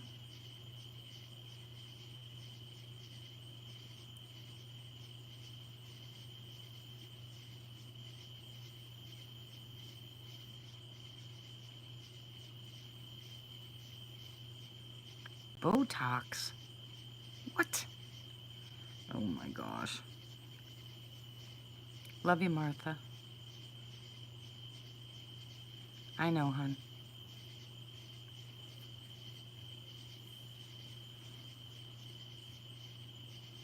Yeah, you have to pH balance your body, and I tell everybody that right off the bat. One of the first things you should buy if you want to change your system is to buy the pH strips. You can get them at any store, any pharmacy. You know, just buy the pH strips, and every morning pee on them and find out what your pH balance is. Then you come back and you let me know, and as soon as you let me know, I can tell you which way and what you have to do to change it. But everybody should be pH balanced.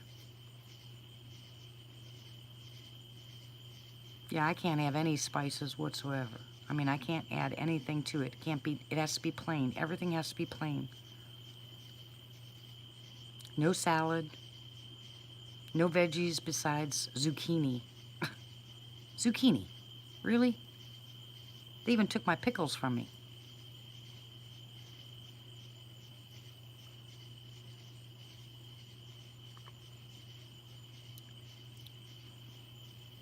You're welcome, Chris. But I drink core water because they've done the testing.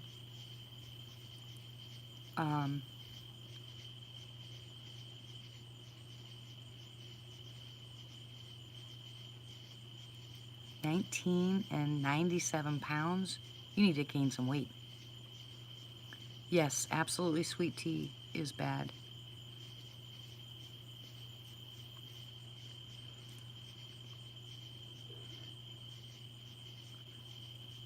Yeah, I can't have any pickles. I'm irritated.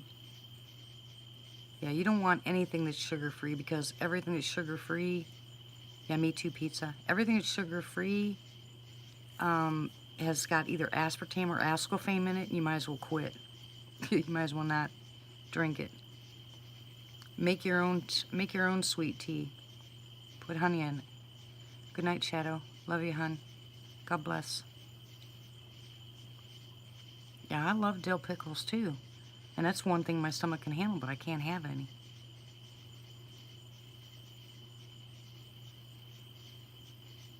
And it's only going to be for 2 months. And let's see if I stimulate my stomach. If I do, I'm getting on here to every single person I've ever talked to that's got gastroparesis. And I'm praying that this is exactly what the Lord has got in mind. I will be screaming that from the rooftops. You know how many people have gastroparesis now?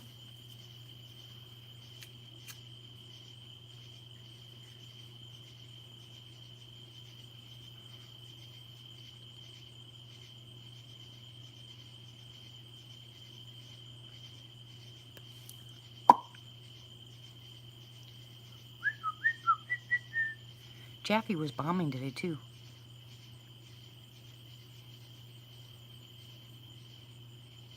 Yeah, use xylitol or use stevia or use manuka honey if you're going to use honey, or local honey if you have allergies.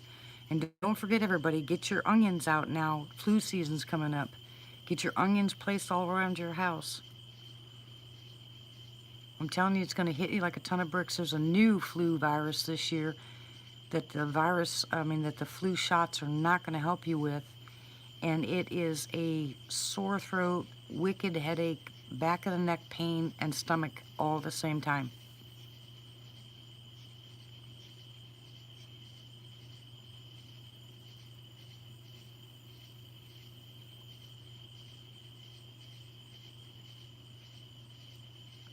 Okay, Cryptid, but if you wake up shaking or shivering, get back on here, please. And you know when to take yourself to the hospital or call 911.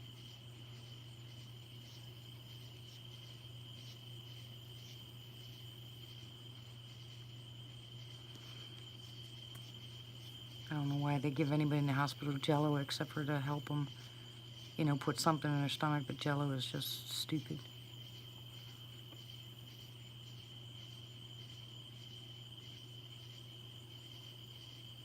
Were you talking about the pop that I just did?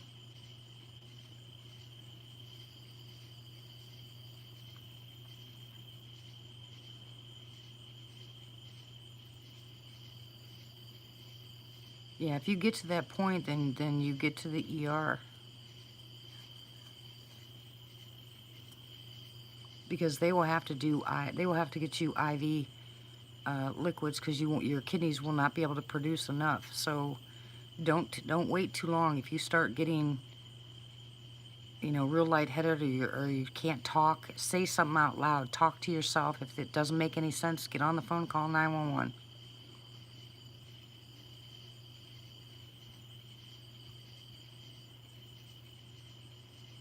Yeah, it happens fast. I mean, I had 3 of my guys from a fire on an ambulance, and they were mad at me when I threw them off the fire, but they weren't so mad when they came home from the hospital.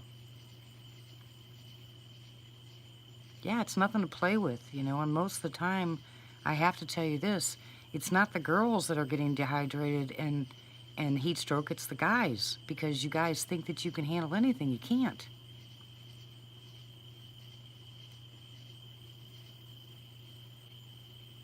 Trevod, no, it's the only thing that my body can actually take.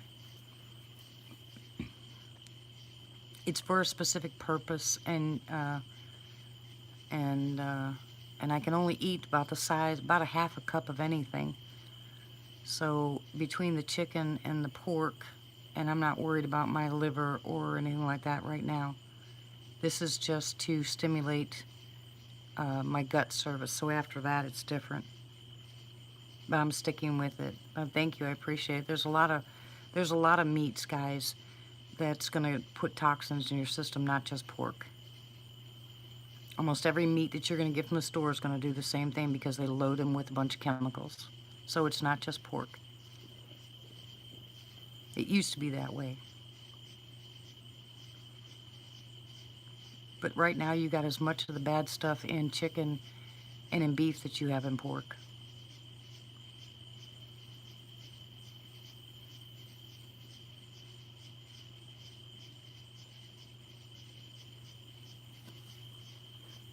As long as you're taking diatomaceous earth and doing your cleanses once a year, you won't have any problems with that anyway.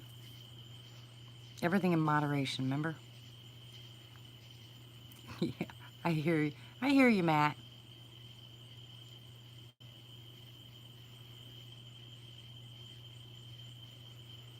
Yeah, pizza, I'm 5'7" and I weigh about 125 pounds.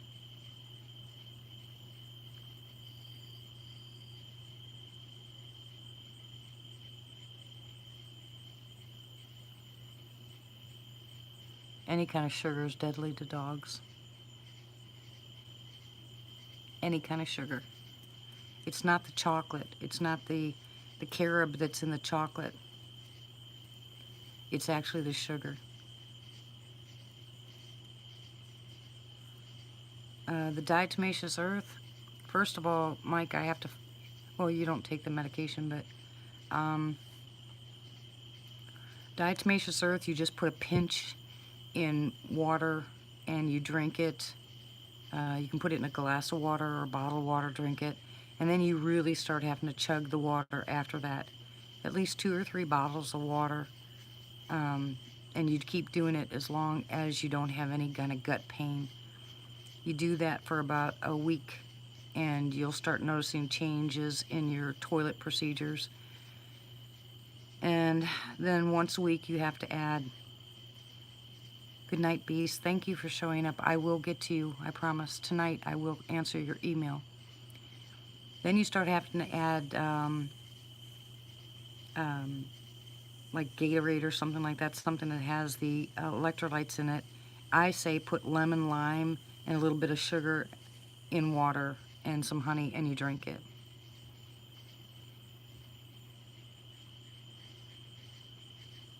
Yes, Beast, we will be praying for you, but I want to talk to you.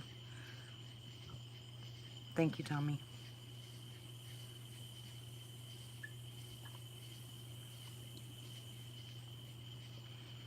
But you only start out with a pinch of the diatomaceous earth. You can up it later on, but I suggest you start with a pinch, and literally a pinch. Make sure it's food grade diatomaceous earth. You will start noticing a change, like I said, in your bowel habits. You have to pay attention to what comes out. You know, I know it's a horrible conversation for us to have, but it's the truth. And then once you've done that and everything becomes normal, and I'll explain normal to you in an email, but once it becomes normal, then you can do it once a year if you want to, or you can continue it, which I continue it. I take it anyway, just a pinch. But they say to take 1 to 2 teaspoons in a glass of water. Well, the first time I did that, to try it myself, I almost ended up in the hospital. I was doubled over in pain, and let me tell you, everybody has gallstones unless you don't have a gallbladder. But everybody has gallstones. And if you take diatomaceous earth, too much of diatomaceous earth, and you don't have enough water in your system, you're going to feel like you're having a child. Trust me. It about killed me.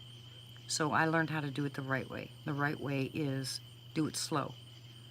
You just build yourself up until things start to change, but make sure that you are hydrated during it. If your feces is not normal, that your body's trying to tell you something.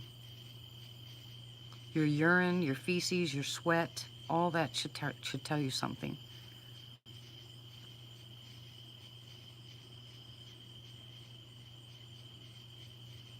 It's great to do the diatomaceous earth cleanse because let me tell you, it takes all the toxins out of your body. It takes any parasites out of your body. You will be shocked if you have multitude of parasites because when you look in the toilet, you're going to think there's an alien in it. All you can do is do yourself a favor.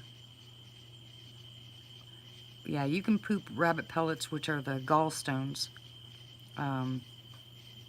And people probably will when they first get started because everybody has them. You know, some are bigger than others, but depending on your stomach. But I would suggest that you do it and pay attention to what's being done. You can always up it later on.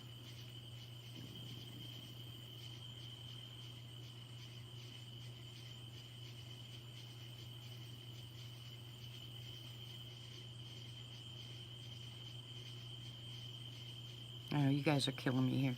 You're making me laugh. I don't know what to do with you. Oh, you can just continue taking your silver. You know, and they're going to tell you the new thing out there is they're going to tell you that colloidal silver does damage to your liver and gallbladder, and that's wrong. I hope you're joking, pizza.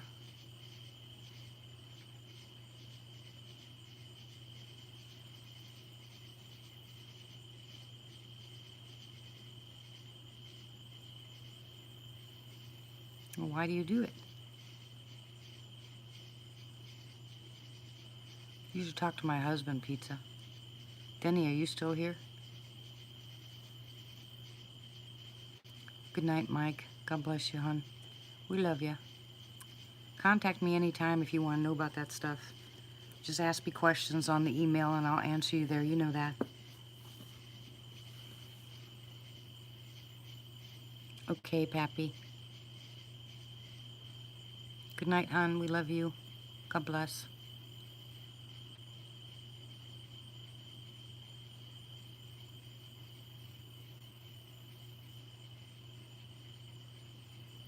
You can replace, guys. It's easy to do. Replace, and some of you might not be able to do it. Maybe you have false teeth or maybe you can't chew apples or something. But do yourself a favor. If you want to have one sweet a day, you know, just replace one sweet a day with something good. Replace it with an apple, an orange, a banana, some kind of bag of fruit. You know, do something like that. Just start replacing it. Take one soda away during the day and replace it with juice or green tea. Green tea is fantastic for people that are detoxing. Fantastic. You know, it's a great way to detox is green tea. And it has a plethora of medicinal effects. So it's good for your blood pressure. It's good for your bowels. It's good for your stomach. It's good for your memory. I mean, green tea is really good stuff. But be careful if you buy green tea in the pills at the store because a lot of times it's not green tea. My suggestion is you buy organic loose leaf and make it for yourself.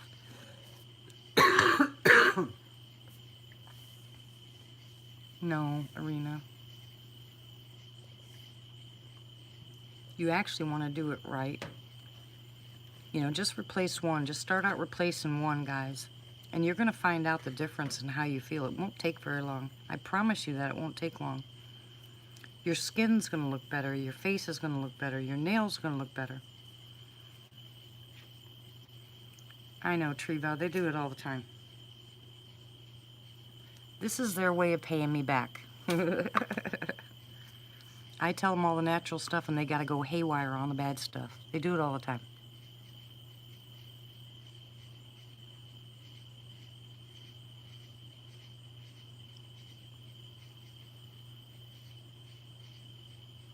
I'm used to it.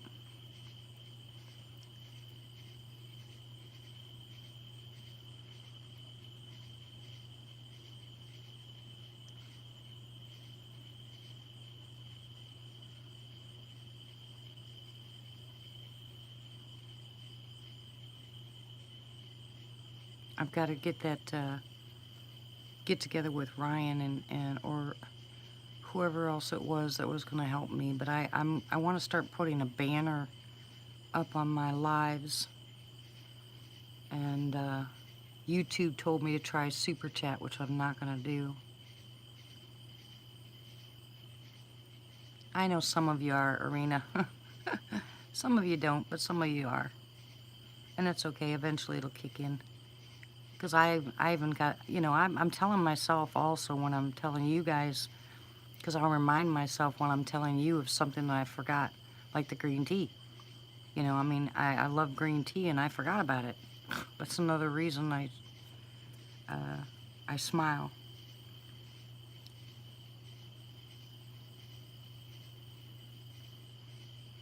Super Chat. It's something, it pops up on the side, and it's where people donate money that way instead of PayPal or anything else. They just go ahead and send it Super Chat. But the exactly, Glenn. But that's it's not something I want to do. I don't know why they're trying to get me to do that. Okay, Kat. I'm glad that you're safe. I'm glad you're happy. Exactly. They take a lot, but they keep trying to push me to do the Super Chat. Yeah, I'm not going to do it. I got the most of the information that Bob had given me about my scrubs to try to make the scrubs or get them done overseas, which I wanted to make them here, you know, made in the United States instead of overseas, but all the companies that sell the material are all overseas. You can't even get them here in the States anymore. If you buy them from the States, they charge you more because they're buying them overseas. So, you know, no, I'm not going to do that. Well, the amount that I told them that I needed to start, just to start with the minimal amount of scrubs being made, I'm going to have to come up with about $10,000. So to get my scrubs into the street, it's going to cost me about 10 grand. So here pretty soon, that's why I'm working so hard to get my stomach fixed, because I want to go back to work. Now I'll still do the live chats at night because I work evening shift. You know, so that's not going to be a problem for me. But I want to take that money and get it soaked. I want to put it away and start getting my scrubs made and get them over here to the States, because I can start out, the minimum is 1,000.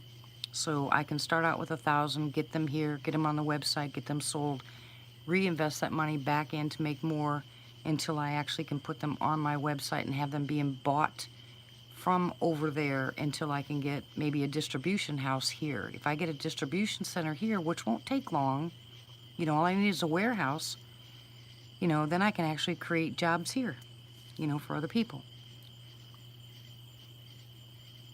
Now, won't that be nice? Because I think that would make me very happy, is to get some people some jobs, because there's no place to work around here. That's crazy.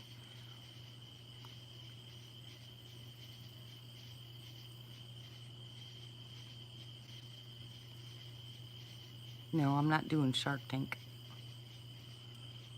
They led me astray. They cost me $17,000.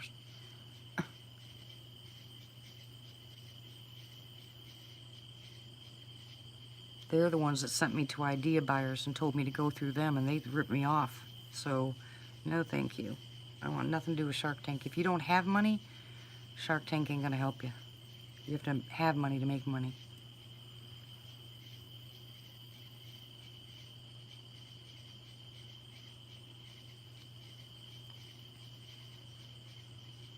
Yeah. Because I didn't have any sales, I was just getting started. They weren't interested. They told me to come back when I had sales. And then they sent me to Idea Buyers. So I went to Idea Buyers, and 4 years later, they did absolutely nothing and took all my money. And then I tried to contact to see through the Better Business Bureau and the attorneys, and found out that they had a disclosure in there that said that they don't ever have to actually do anything. So that's why people got sucked in. And all the main corporate people from Idea Buyers that were there originally are all gone.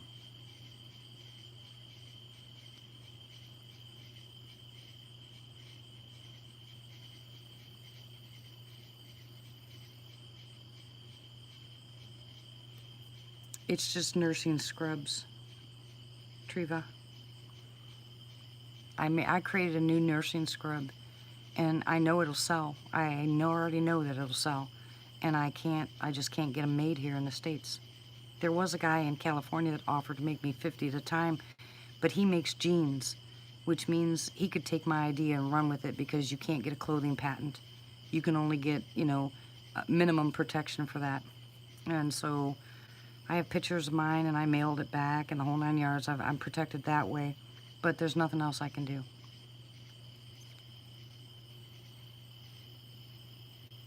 AKA.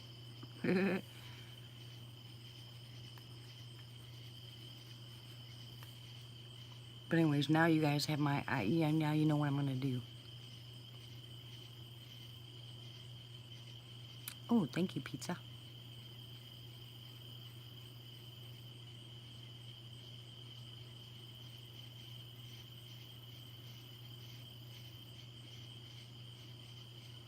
Tombstone.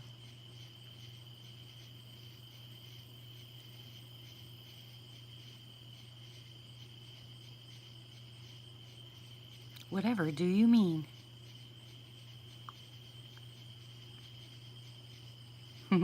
Hi, Tony. How are you, hon? Quit punching me.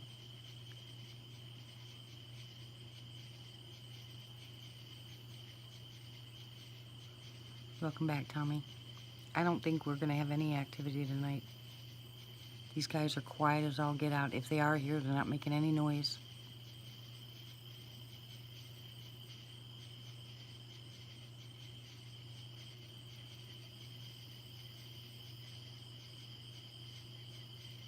Welcome back, Mike. No, you have to have a business plan, and it has to have a history. I don't have a history, Arena. I already checked that out, yeah. You have to have a business plan. You have to have money in the bank. Hey, Patricia. There's stuff, you're going to hear a lot of stuff out here, Pizza. There's stuff that you have to do that I just don't have.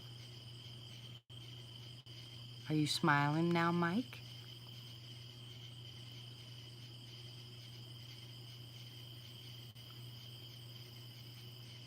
Okay, Gator. How are you, Patricia?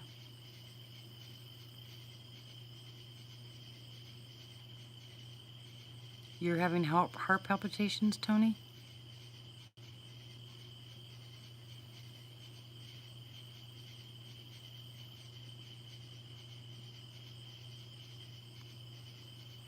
I'm glad to hear that, Mike. Why do you have heart palpitations? What were you doing?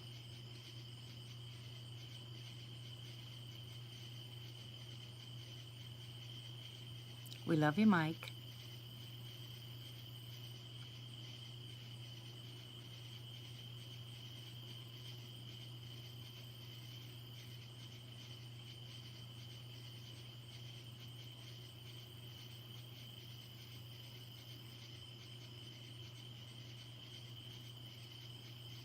Yeah, from where, Feisty? Right now, every one of them that I've contacted wants charged. They want it paid.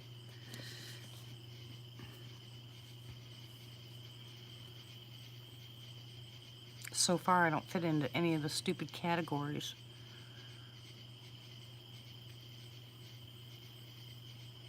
I send people to those grant places all the time. Tony, answer me.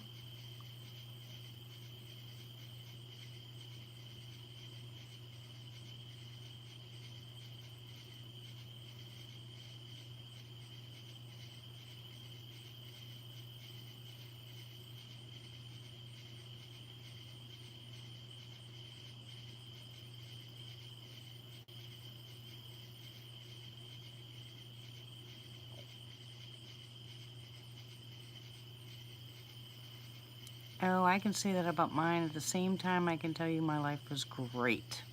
If you read my book, you would freak out.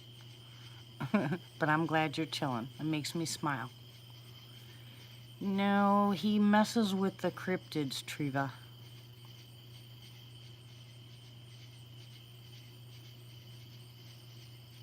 Okay, Arena, I'll check it out. Thank you. Thank you, guys. Yeah, not at the University of Arkansas, they don't.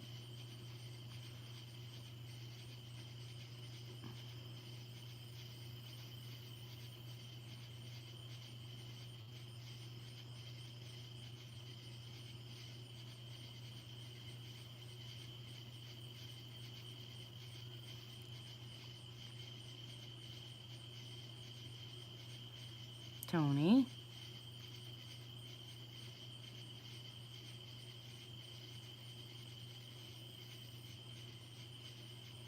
I noticed that you didn't call me again today. You didn't call me. Ramona didn't call me.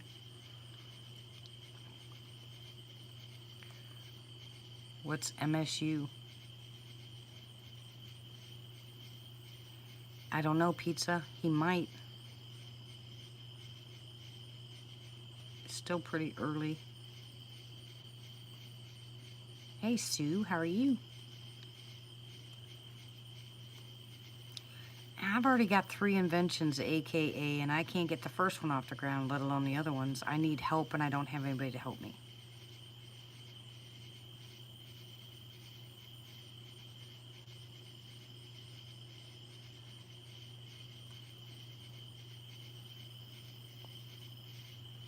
Okay, so tell me what's going on, Tony. Is something changing, or is it just you?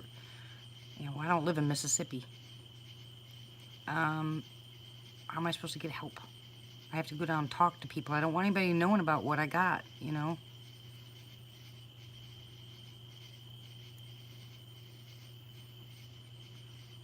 Oh, there's so many things that have taken off so quick, it's incredible. It just makes my head spin. If I don't get these scrubs out into the market pretty soon, someone else is definitely going to pick it up, and then I'm going to lose everything that I've worked for and all the money. I need to get this going.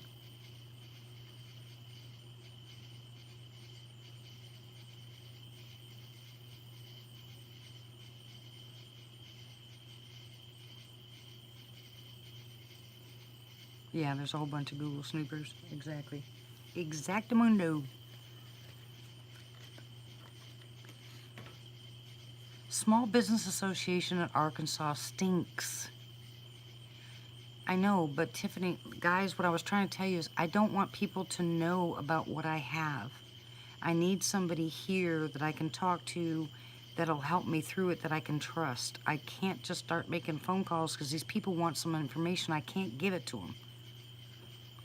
You know, I mean, they don't just do the business end of it. They want details, and I cannot give them details. I just need to learn how to do it. That's all I asked this SBA here in Arkansas, and they weren't willing to help me. They kept sending me to different websites. I'm not trying to push anybody off. Trust me, I appreciate everything that you got, but this is the main thing that stopped me, is because they want to tell me, you know, which way to go, and I can't. I can't tell them that.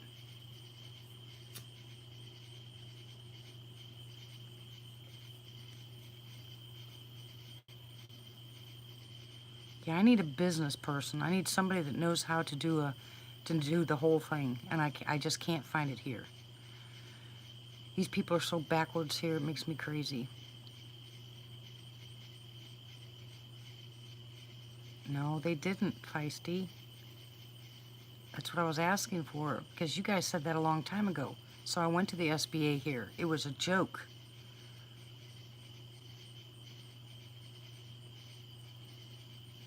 No, you can't copyright it.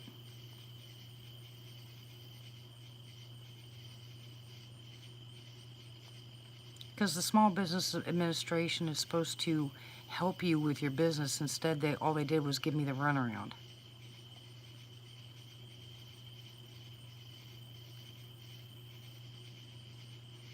Instead of doing what even the places on there that they explain to you what they're going to help you with, they didn't. They just kept sending me other places. I already did, Arena.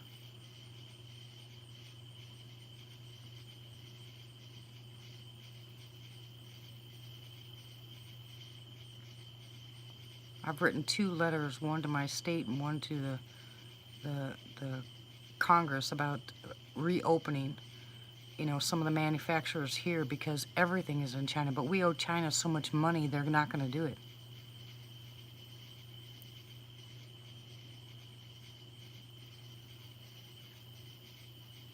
How are you, Brandon?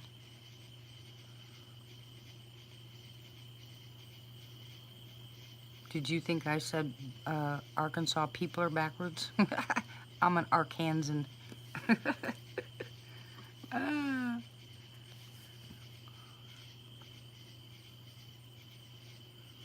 What's the matter, Brandon? Are you having a bad day, hon?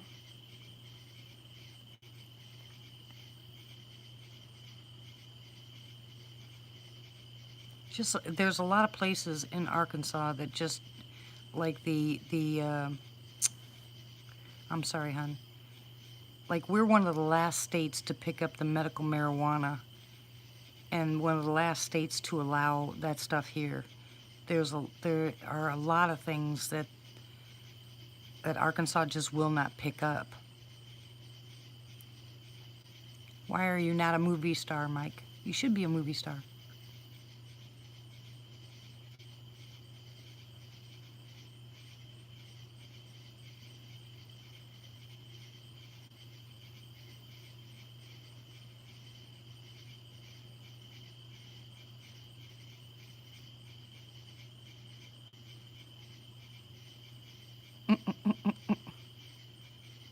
Silly. You're so silly.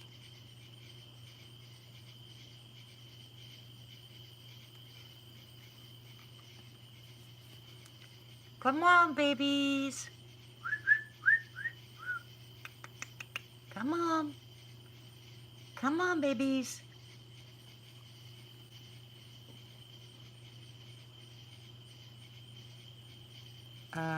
No. I know where Heber Springs is in Searcy, but I don't live by there. It's called Score.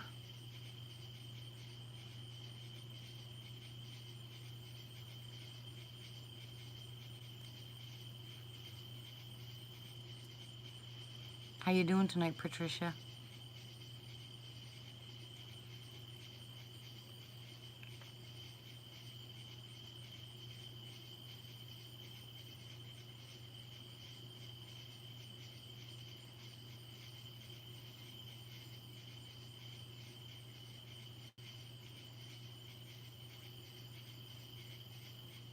Aw, thank you, Mike. Yeah, I went to Heber Springs to take a group of mentally challenged children there to go swimming. We had so much fun. Okay, Christine. I got what you were saying, Mike.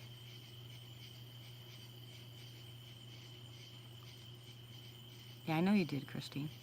That's what I said. I've gone to a lot of those places and did not get any help because they wanted too much information.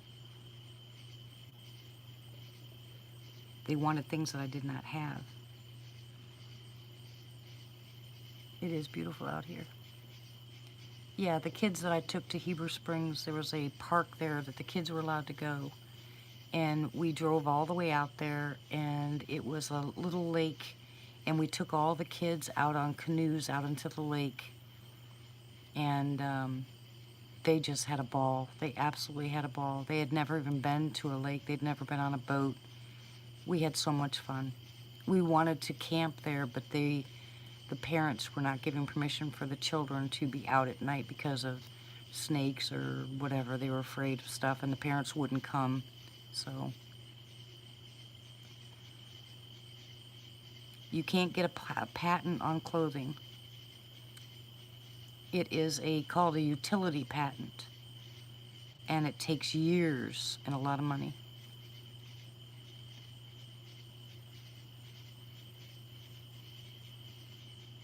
Who's a wizard?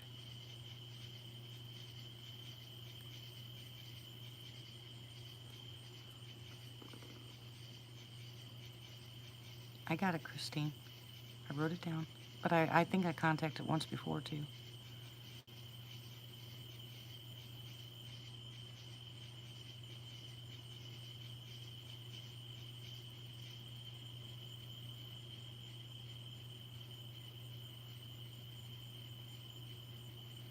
Wiggle your toes, Tommy.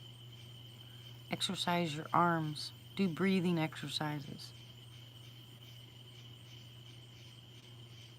Thank you, Christine.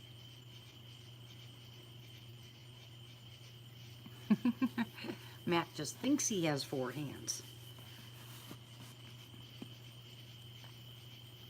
And 2 heads and 4 feet. And you have to contact a patent attorney and go through that, but, you know.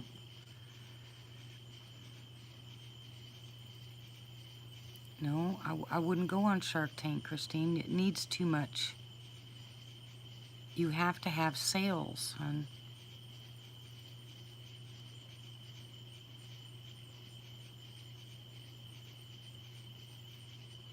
They do not deal with people that are just getting started that have no sales. They want you to have sales so they can profit from boosting it, maybe. But if you have no sales, they're not even willing to talk to you. That's why they sent me to idea buyers. That's why you remember I just said that? Yeah, you need money. You need a lot of money to do it that way. But I think that once I get my scrubs out, I'm pretty sure, and this is the way I believe it's going to go, you will get a company that will see your scrubs, know they're brand new, okay, and then offer you a, well, what they want to do is they want to have, you know, oh, my brain just went fried. It's on the tip of my tongue. Hold on. I'm tired. Sorry. Yeah, patent takes a long time. Exclusivity. Sorry. That's what they want. They want exclusivity to your product. And if they do that, they'll have that exclusivity for the first year. And once they do that, then not only does your scrubs take off because they can only buy it from this one company that's already established, okay, but they can turn around and if you don't continue the exclusivity, then, you know, you're at that point where now you can start branching out. And once the scrub top is done in the colors that I've chosen, now you get to pick and choose from prints or different color solids. Right now I'm just gearing towards the hospital colors, which is the green, the blue, the black, okay, and the burgundy. Those are the 4 colors that are hospital colors. So at that point, then I make the pants to go with it, and then you make the colors, you know, the different colors, and I have all the sizes ready. You know, everything like that's done. My tech pack's done. My video is done. Everything's done as far as that's concerned. It's just I need too much money or investors, you know, that aren't going to take a big percentage of my company to actually get these in the street. So I have no business sense, guys. You know, I'm a hands-on worker. I work with my hands. You know, I mean, I did construction for, you know, 25 years, and then the firefighting and EMT and nursing. I don't know anything about business. So I'm trusting the Lord to put the right people in my path.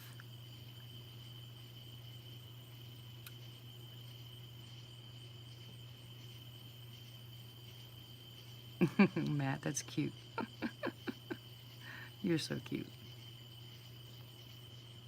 If I could find the right investors and people that were business savvy, that would be willing to help me, these would be on the street, and then guess what? You know,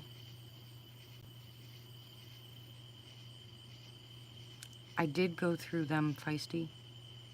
Angel investors want a history. They want stuff I don't have. I went through 5 different places on angel investors. I got a bunch of people contacting me, but it stopped dead when they found out that I haven't even made them yet.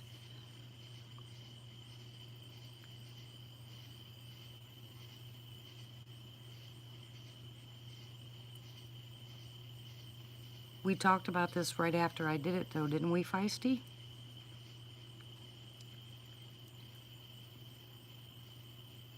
I know, hon. I know you are, and I appreciate it, really do appreciate it. But I went through them, and I was trying so hard back then, but they want stuff I don't have. I'm not in the position yet to be able to go through that. I don't have, like I said, I don't have the scrubs made. I can't even get the material here. So when I tell them that, they said, well, contact us back when you're ready. No, idea buyers ripped me off. A total of probably around $17,000. Mike, if it's not somebody that you 100% trust, if they're friends, it's one thing, but yeah. Well, what happened is Shark Tank contacted me, and then when I told them I hadn't made them yet, that I was just in the beginning processes, they said that they didn't deal with that they would, and then they sent me to idea buyers.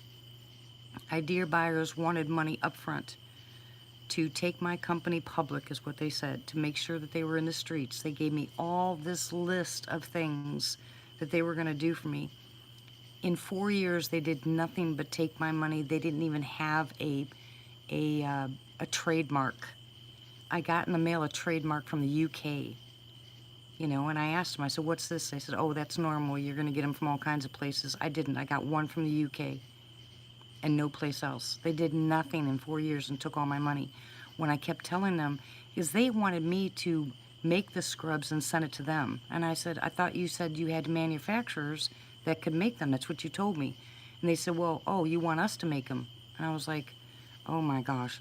So then I sent the material and the pattern, and they had somebody that was working there in their office attempt to make one. And I said, what happened to the businesses that you had in your pocket? What about all these businesses and companies you work for that would do all this stuff? And they said, well, you have to pay for them.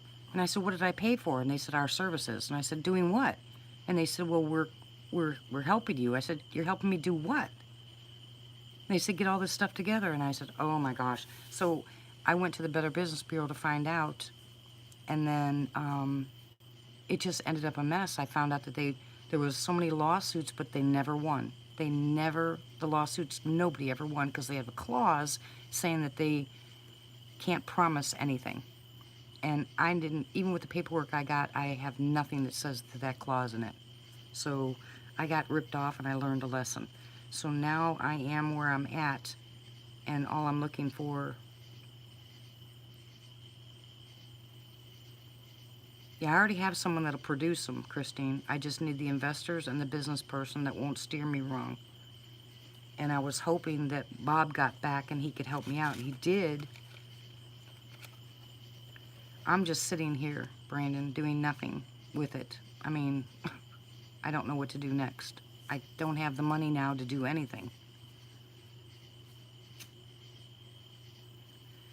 Because I still have to be able to buy the material, and it's overseas.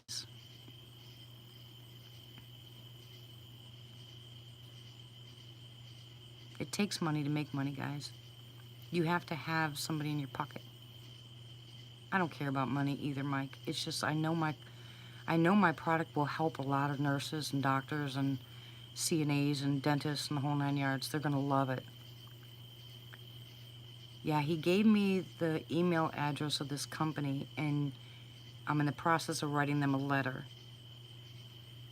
And the letter states that I have a product, and I tell them the name of the product, and then I have to send them material, and then I have to send them the pattern, and then they make it, and they make a sample. They send you the sample. You have to pay for the shipping, and then if you're happy with the sample, then they find all the material in the companies, then they make X amount, and you have to pay for them. See, it takes money. Probably somewhere around 10,000, Christine.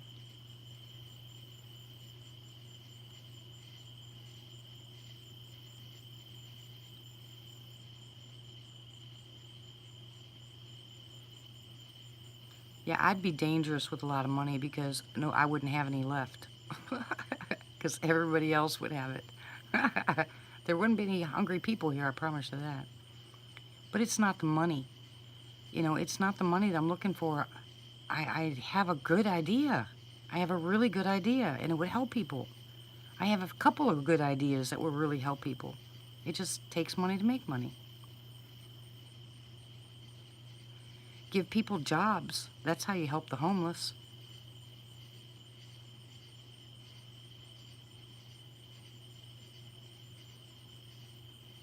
Oh, thank you, Tommy, very much. I appreciate that.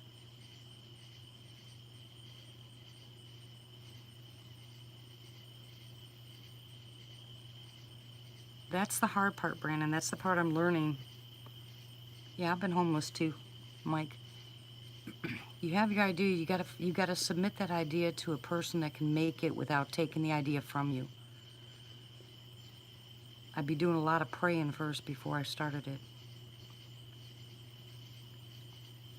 Yes, there's federal loans, but not with bad credit.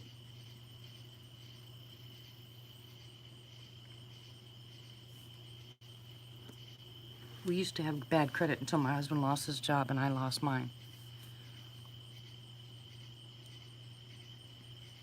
Isn't that terrible? You can get loans, but only if you have good credit. Good night, Matt. Love ya.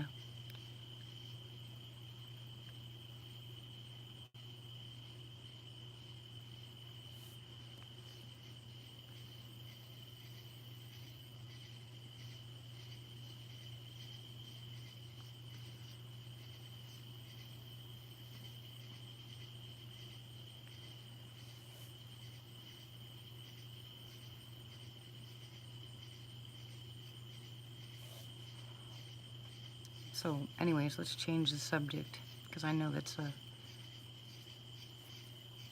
everybody here wants to hear about my troubles. Sorry. Oh, I was just shooting it out there.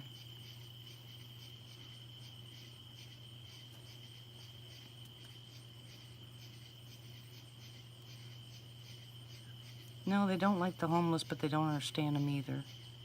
And then you got to look at it too this way, Mike. Not everybody that's panhandling. Oh,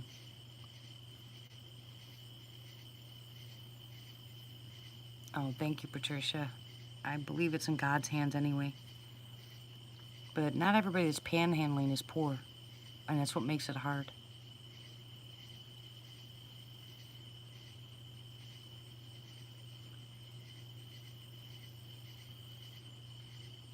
I won't give up. I don't ever give up. I'm relentless.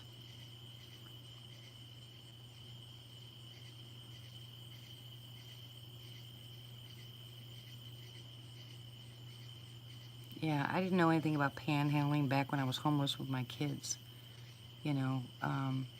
But I was homeless, and my son and myself. You know, we slept in my. I had a painter's station wagon, and we took showers on the beach, and went to the soup kitchens. But I made it fun for my son. My daughter doesn't remember it.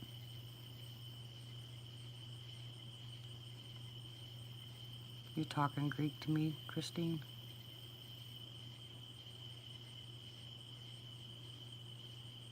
Yeah, I know.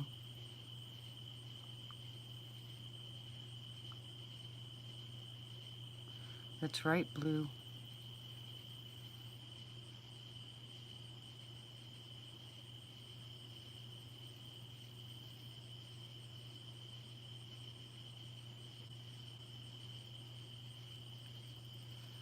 You know what my nursing instructor taught me when I was in nursing school? You know, I had a lot of people in the class, and they were talking about homeless people and people that were druggies or alcoholics. And they said they come into the ER, and they're up on your floor, and you're in the ICU, and this person's having a meltdown. You know, what do you do?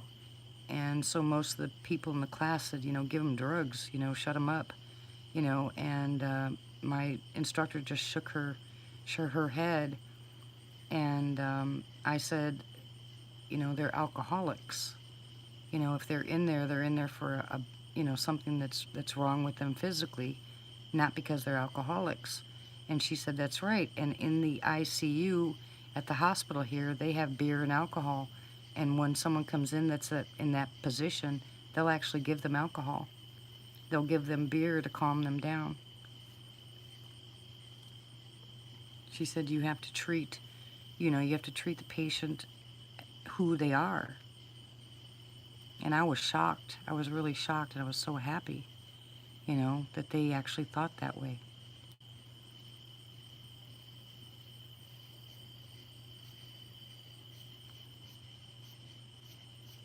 What'd you get away with, Tommy? You didn't get away with nothing.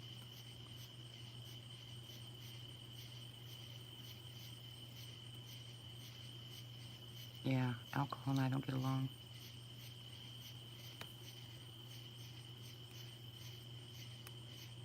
Tony, you still having palpitations? Palpitations?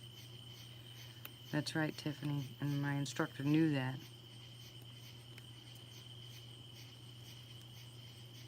I can't drink at all. Oh my goodness, not at all.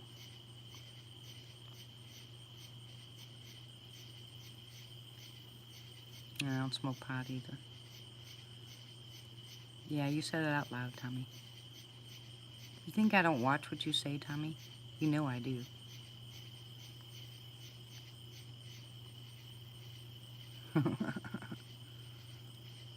Are you calming down?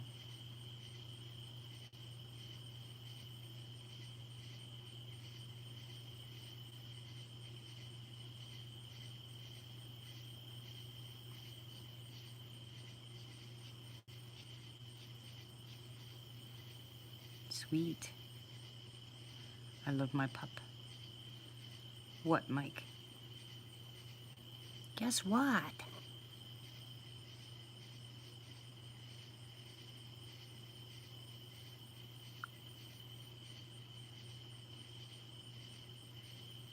Oh, very good. I'm glad to hear that, Mike. Oh, I can't drink one, Christine. I agree with that 100%.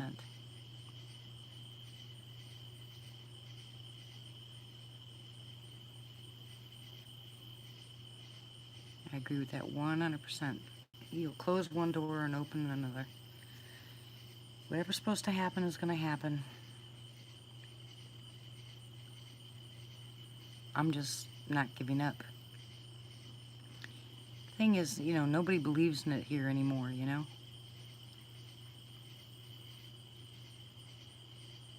Malbec is good for you. Malbec's the only one that has enough resveratrol in it to do what it's supposed to do.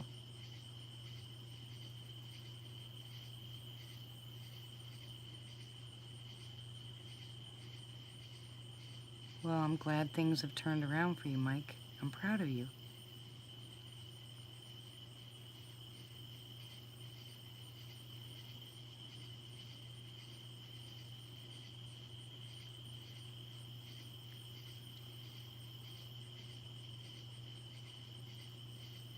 Well, I thank God too, for you.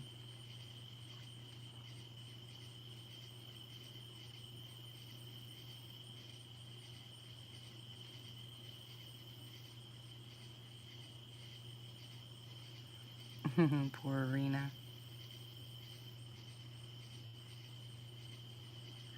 Absolutely blue. There's a lot of people in here that it's one of the reasons Matt left.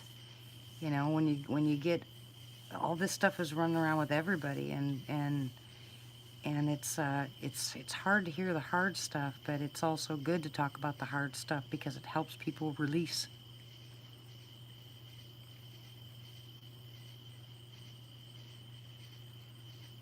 Yeah, there's no point in looking back. You look forward. Back causes you grief. Forward causes, you know, gives you hope.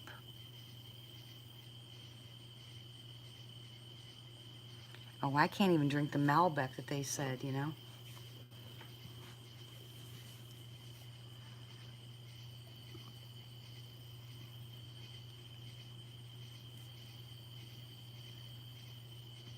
Just smelling that stuff makes me ill.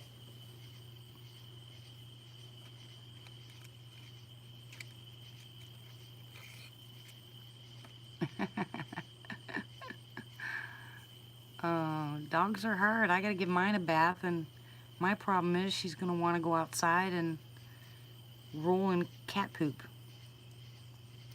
Ooh, Mike, don't let it. Yeah, mine's been over 30 years. You better quit.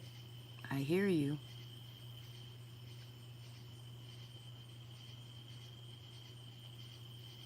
Where you going, Mike?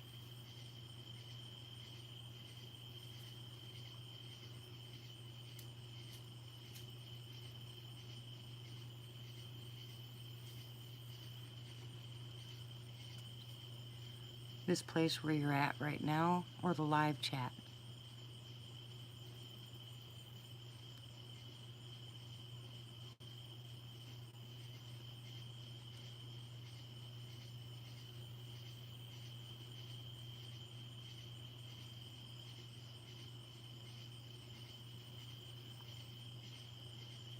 Do you have some place to go, Mike? Do you have any family close by, or any place you can go?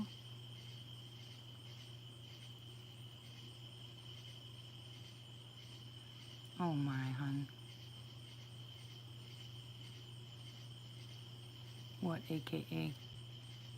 Mike, I pray. I hope, well, you've been through a lot, and they're holding it against you still. I know how that feels. I'm gonna pray, Mike, that you find some place to go, that you're accepted, loved, and helped.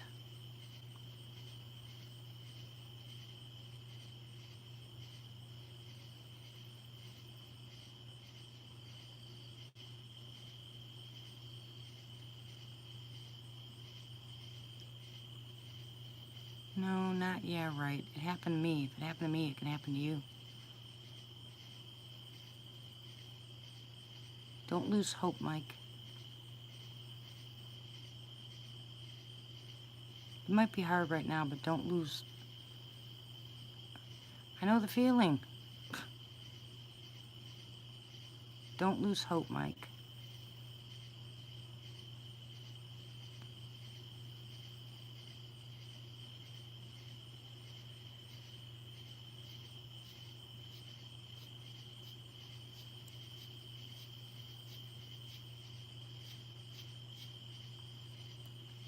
He is, absolutely. That's why I said I'm going to pray.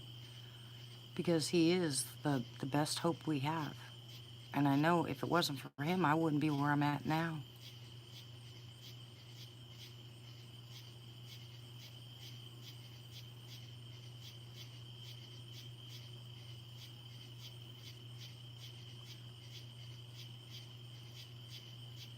Just get past one day at a time, hun.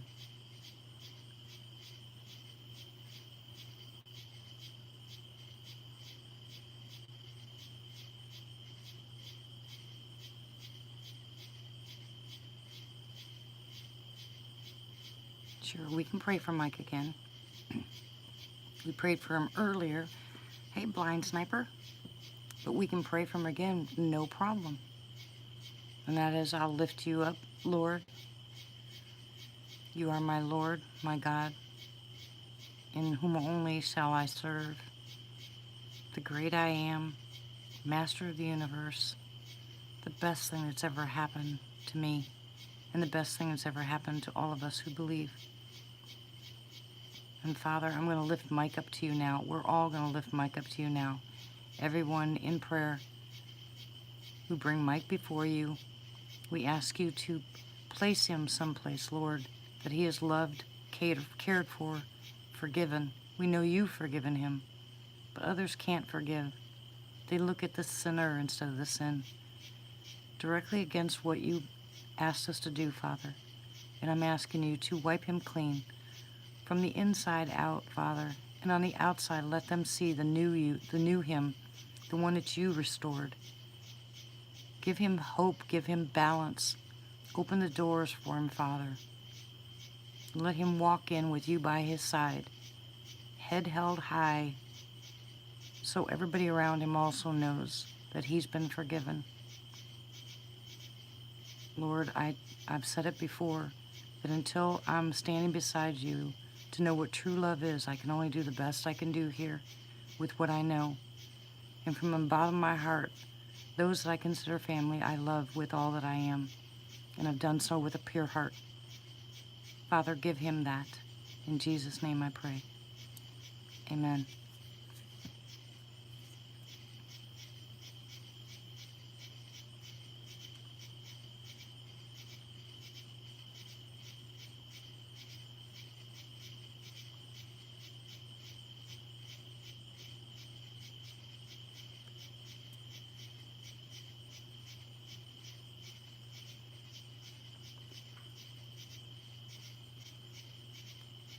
You're welcome. I'll always pray.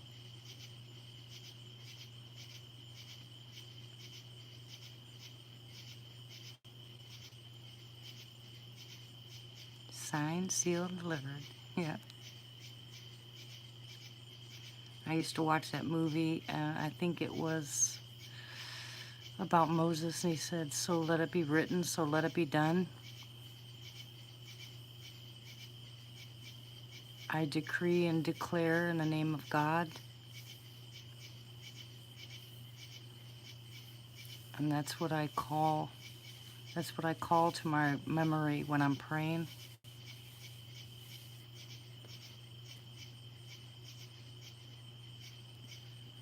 Did Rick get booted? YouTube, quit messing with people.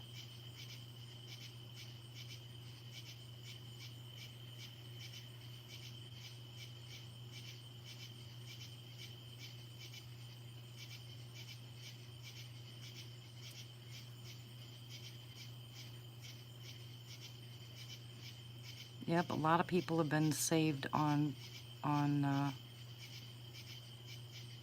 movies. I mean, a lot of them have. Their lives have been changed. They think they're just playing a character, but things turn around.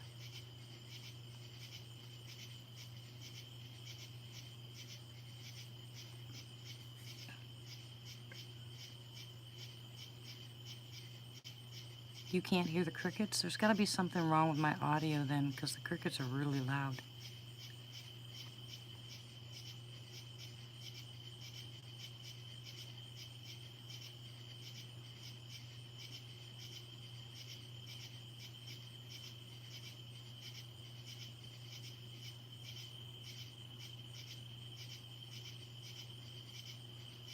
Yeah, I believe wholeheartedly that the Lord actually, you know, puts his arms around people, talks to people.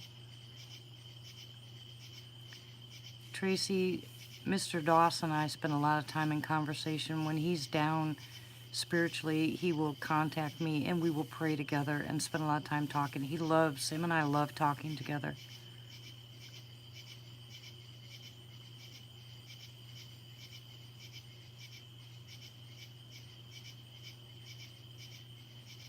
I am not afraid or ashamed of the gospel, and I don't care who knows it.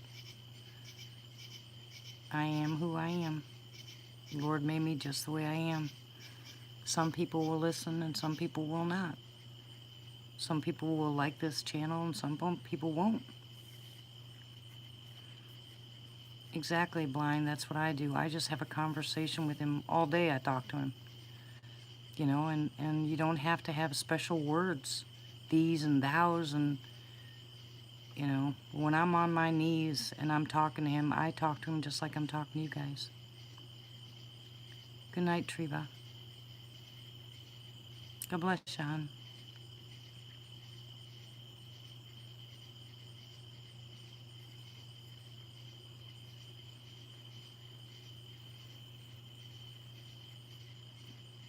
Tommy.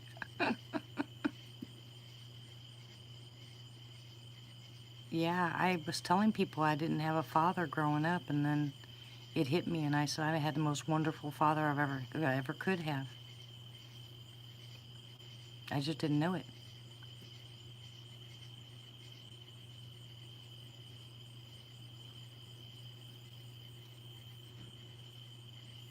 I couldn't have asked. That's why it doesn't bother me. I could not have asked for a better father. He's protected me, guided me, saved me.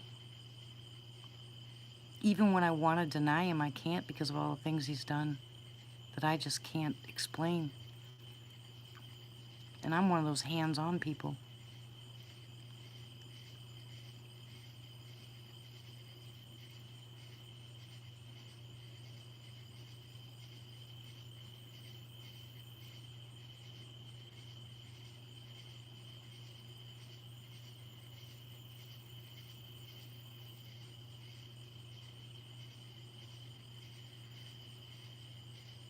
Well, sometimes you don't have to wait until you can't handle them. He loves, he said, he said to bring everything unto him. He loves to hear the good, the bad, and the indifferent. And even if it's something trivial to us, believe it or not, it's important to him because it's conversation.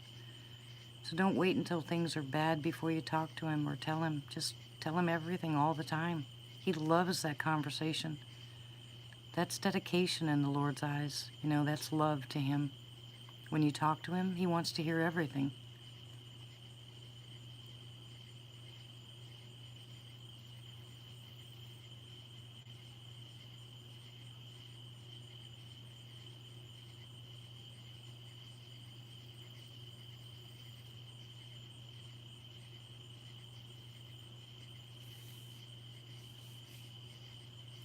No, he couldn't be omniscient, Patricia, if that's the way it was. He wants to hear everything. And the more you talk to him, the closer you get to him. Remember, he said, seek me and you shall find me. But if you're just seeking him when things are bad, you put yourself on a time frame, okay? If you're putting him on a time frame because right now things are really bad, then if it takes too long, then we have a tendency to just pay attention to the problem until it gets fixed. But if you talk to him all the time, you'll notice a pattern of calm. And that pattern of calm means that things, when they get pretty bad, aren't as bad as they could have been. So that's how I look at it. If finances are bad here, they're not going to be bad for long because we've been praying the entire time, and they do level out every single time. They level out, whether it's some help from somebody else or a job that's just cleared or something like that. It's constant. We're used to the good and bad, good and bad, good and bad, and not the in-between. We don't really pay attention to the in-between. But if you start praying to him all the time and talking to him all the time, it's always in between, and things aren't as high and low as normal. He wants to hear your voice. Remember, he captures every tear. He accounts for every moment of your life. Think about when you're standing before him, how much time you gave him and when. Did you just give him time when things were bad? Did you just seek him when things were bad? Or are you constantly talking to him and you walk with him basically in the garden? That's a lifestyle change also, guys. That's something you choose to do. It just makes it easier. I can go through some of the stuff I go through all my life basically because looking back, I really realized that even though I didn't know him, he was right by my side. He has walked me through so many things that I should have been dead a long time ago. But he's got a purpose. We all have a purpose. And I don't know what it is, but whatever it is, I'm here. I'm willing. But I spent a lot of time talking to him.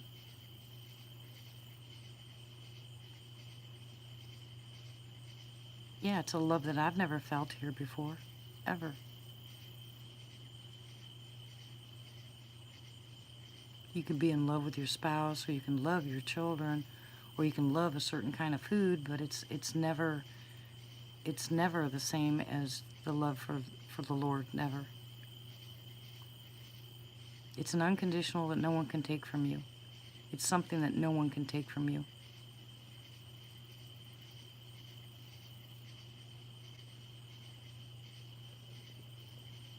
Amen.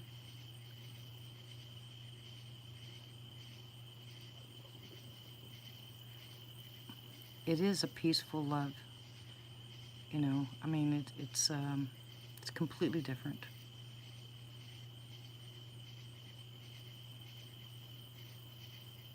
My stomach is going crazy.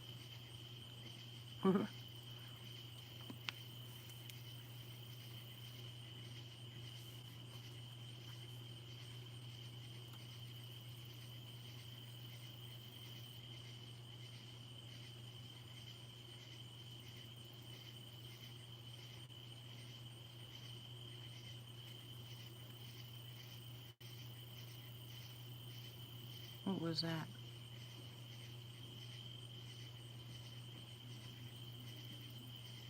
Yes, his peace that passes all understanding. Agape love. Most of us don't even understand that because we've never experienced it. That's why we hang on to it so tightly. It's something we've never had before and we don't want to lose. That's why people think we're crazy.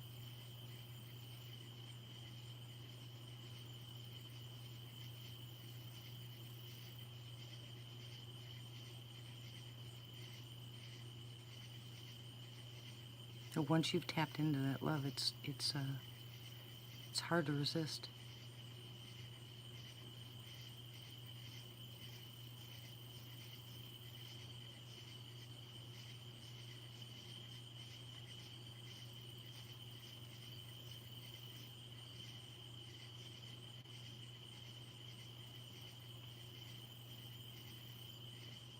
I'm trying to figure out what that noise is out there. Sorry, guys.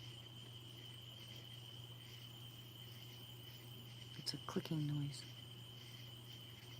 not the crickets.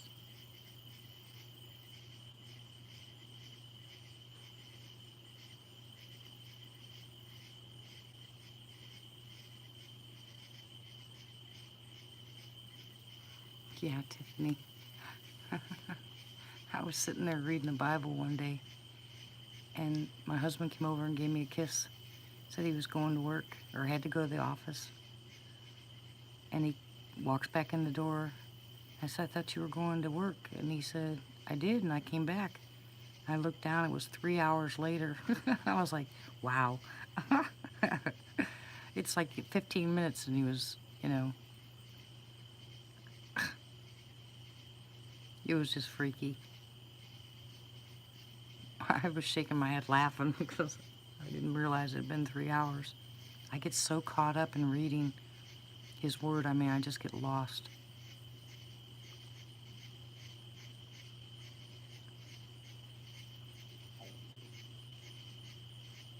Remember, you can't go out unarmed, guys. You know your word that you have a sword. You can strike out against the things that are bad with what the word is, what you've learned.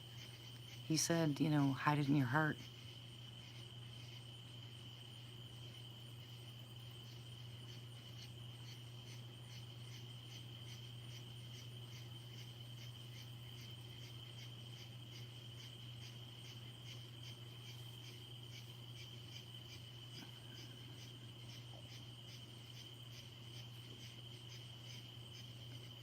I don't know, Christine, I don't hear it. I hear my stomach. Rumble, rumble, rumble. Oh, we love you too, Mike.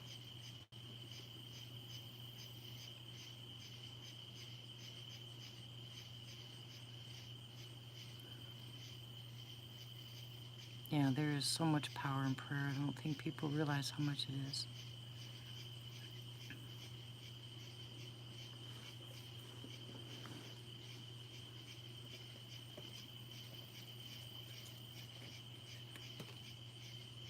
Yeah, that's true, Patricia. You can. And a lot of times what the Lord will do is you'll wake up in a great mood, but the tears will flow and you won't even understand why the tears are flowing. That joy. Oh, I miss that joy. I get that once in a while and it just makes me giggle. I don't know.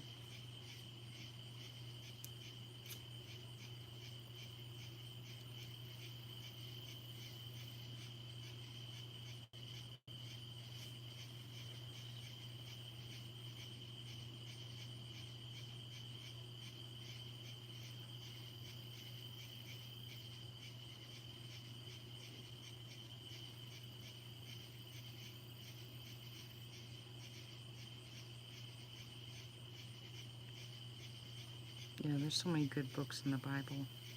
So many good things to read. I don't know. Like I said, I get lost in it.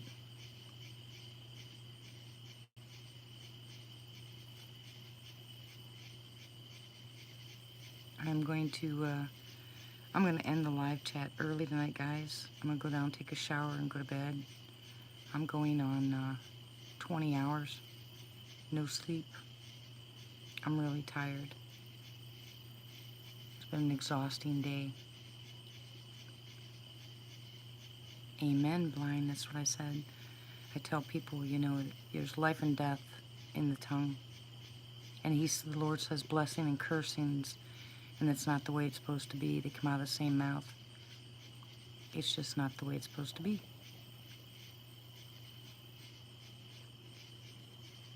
But anyways, yeah, I'm gonna go take my shower and try to get some sleep tonight.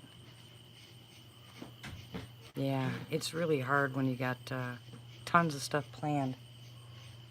You know, you need to get it done. But good night, you guys. God bless you. Don't forget to pray. Love you all, and I'll probably see you sometime tomorrow. And maybe if the weather breaks, I'll go out tomorrow, but gee, it's just too hot.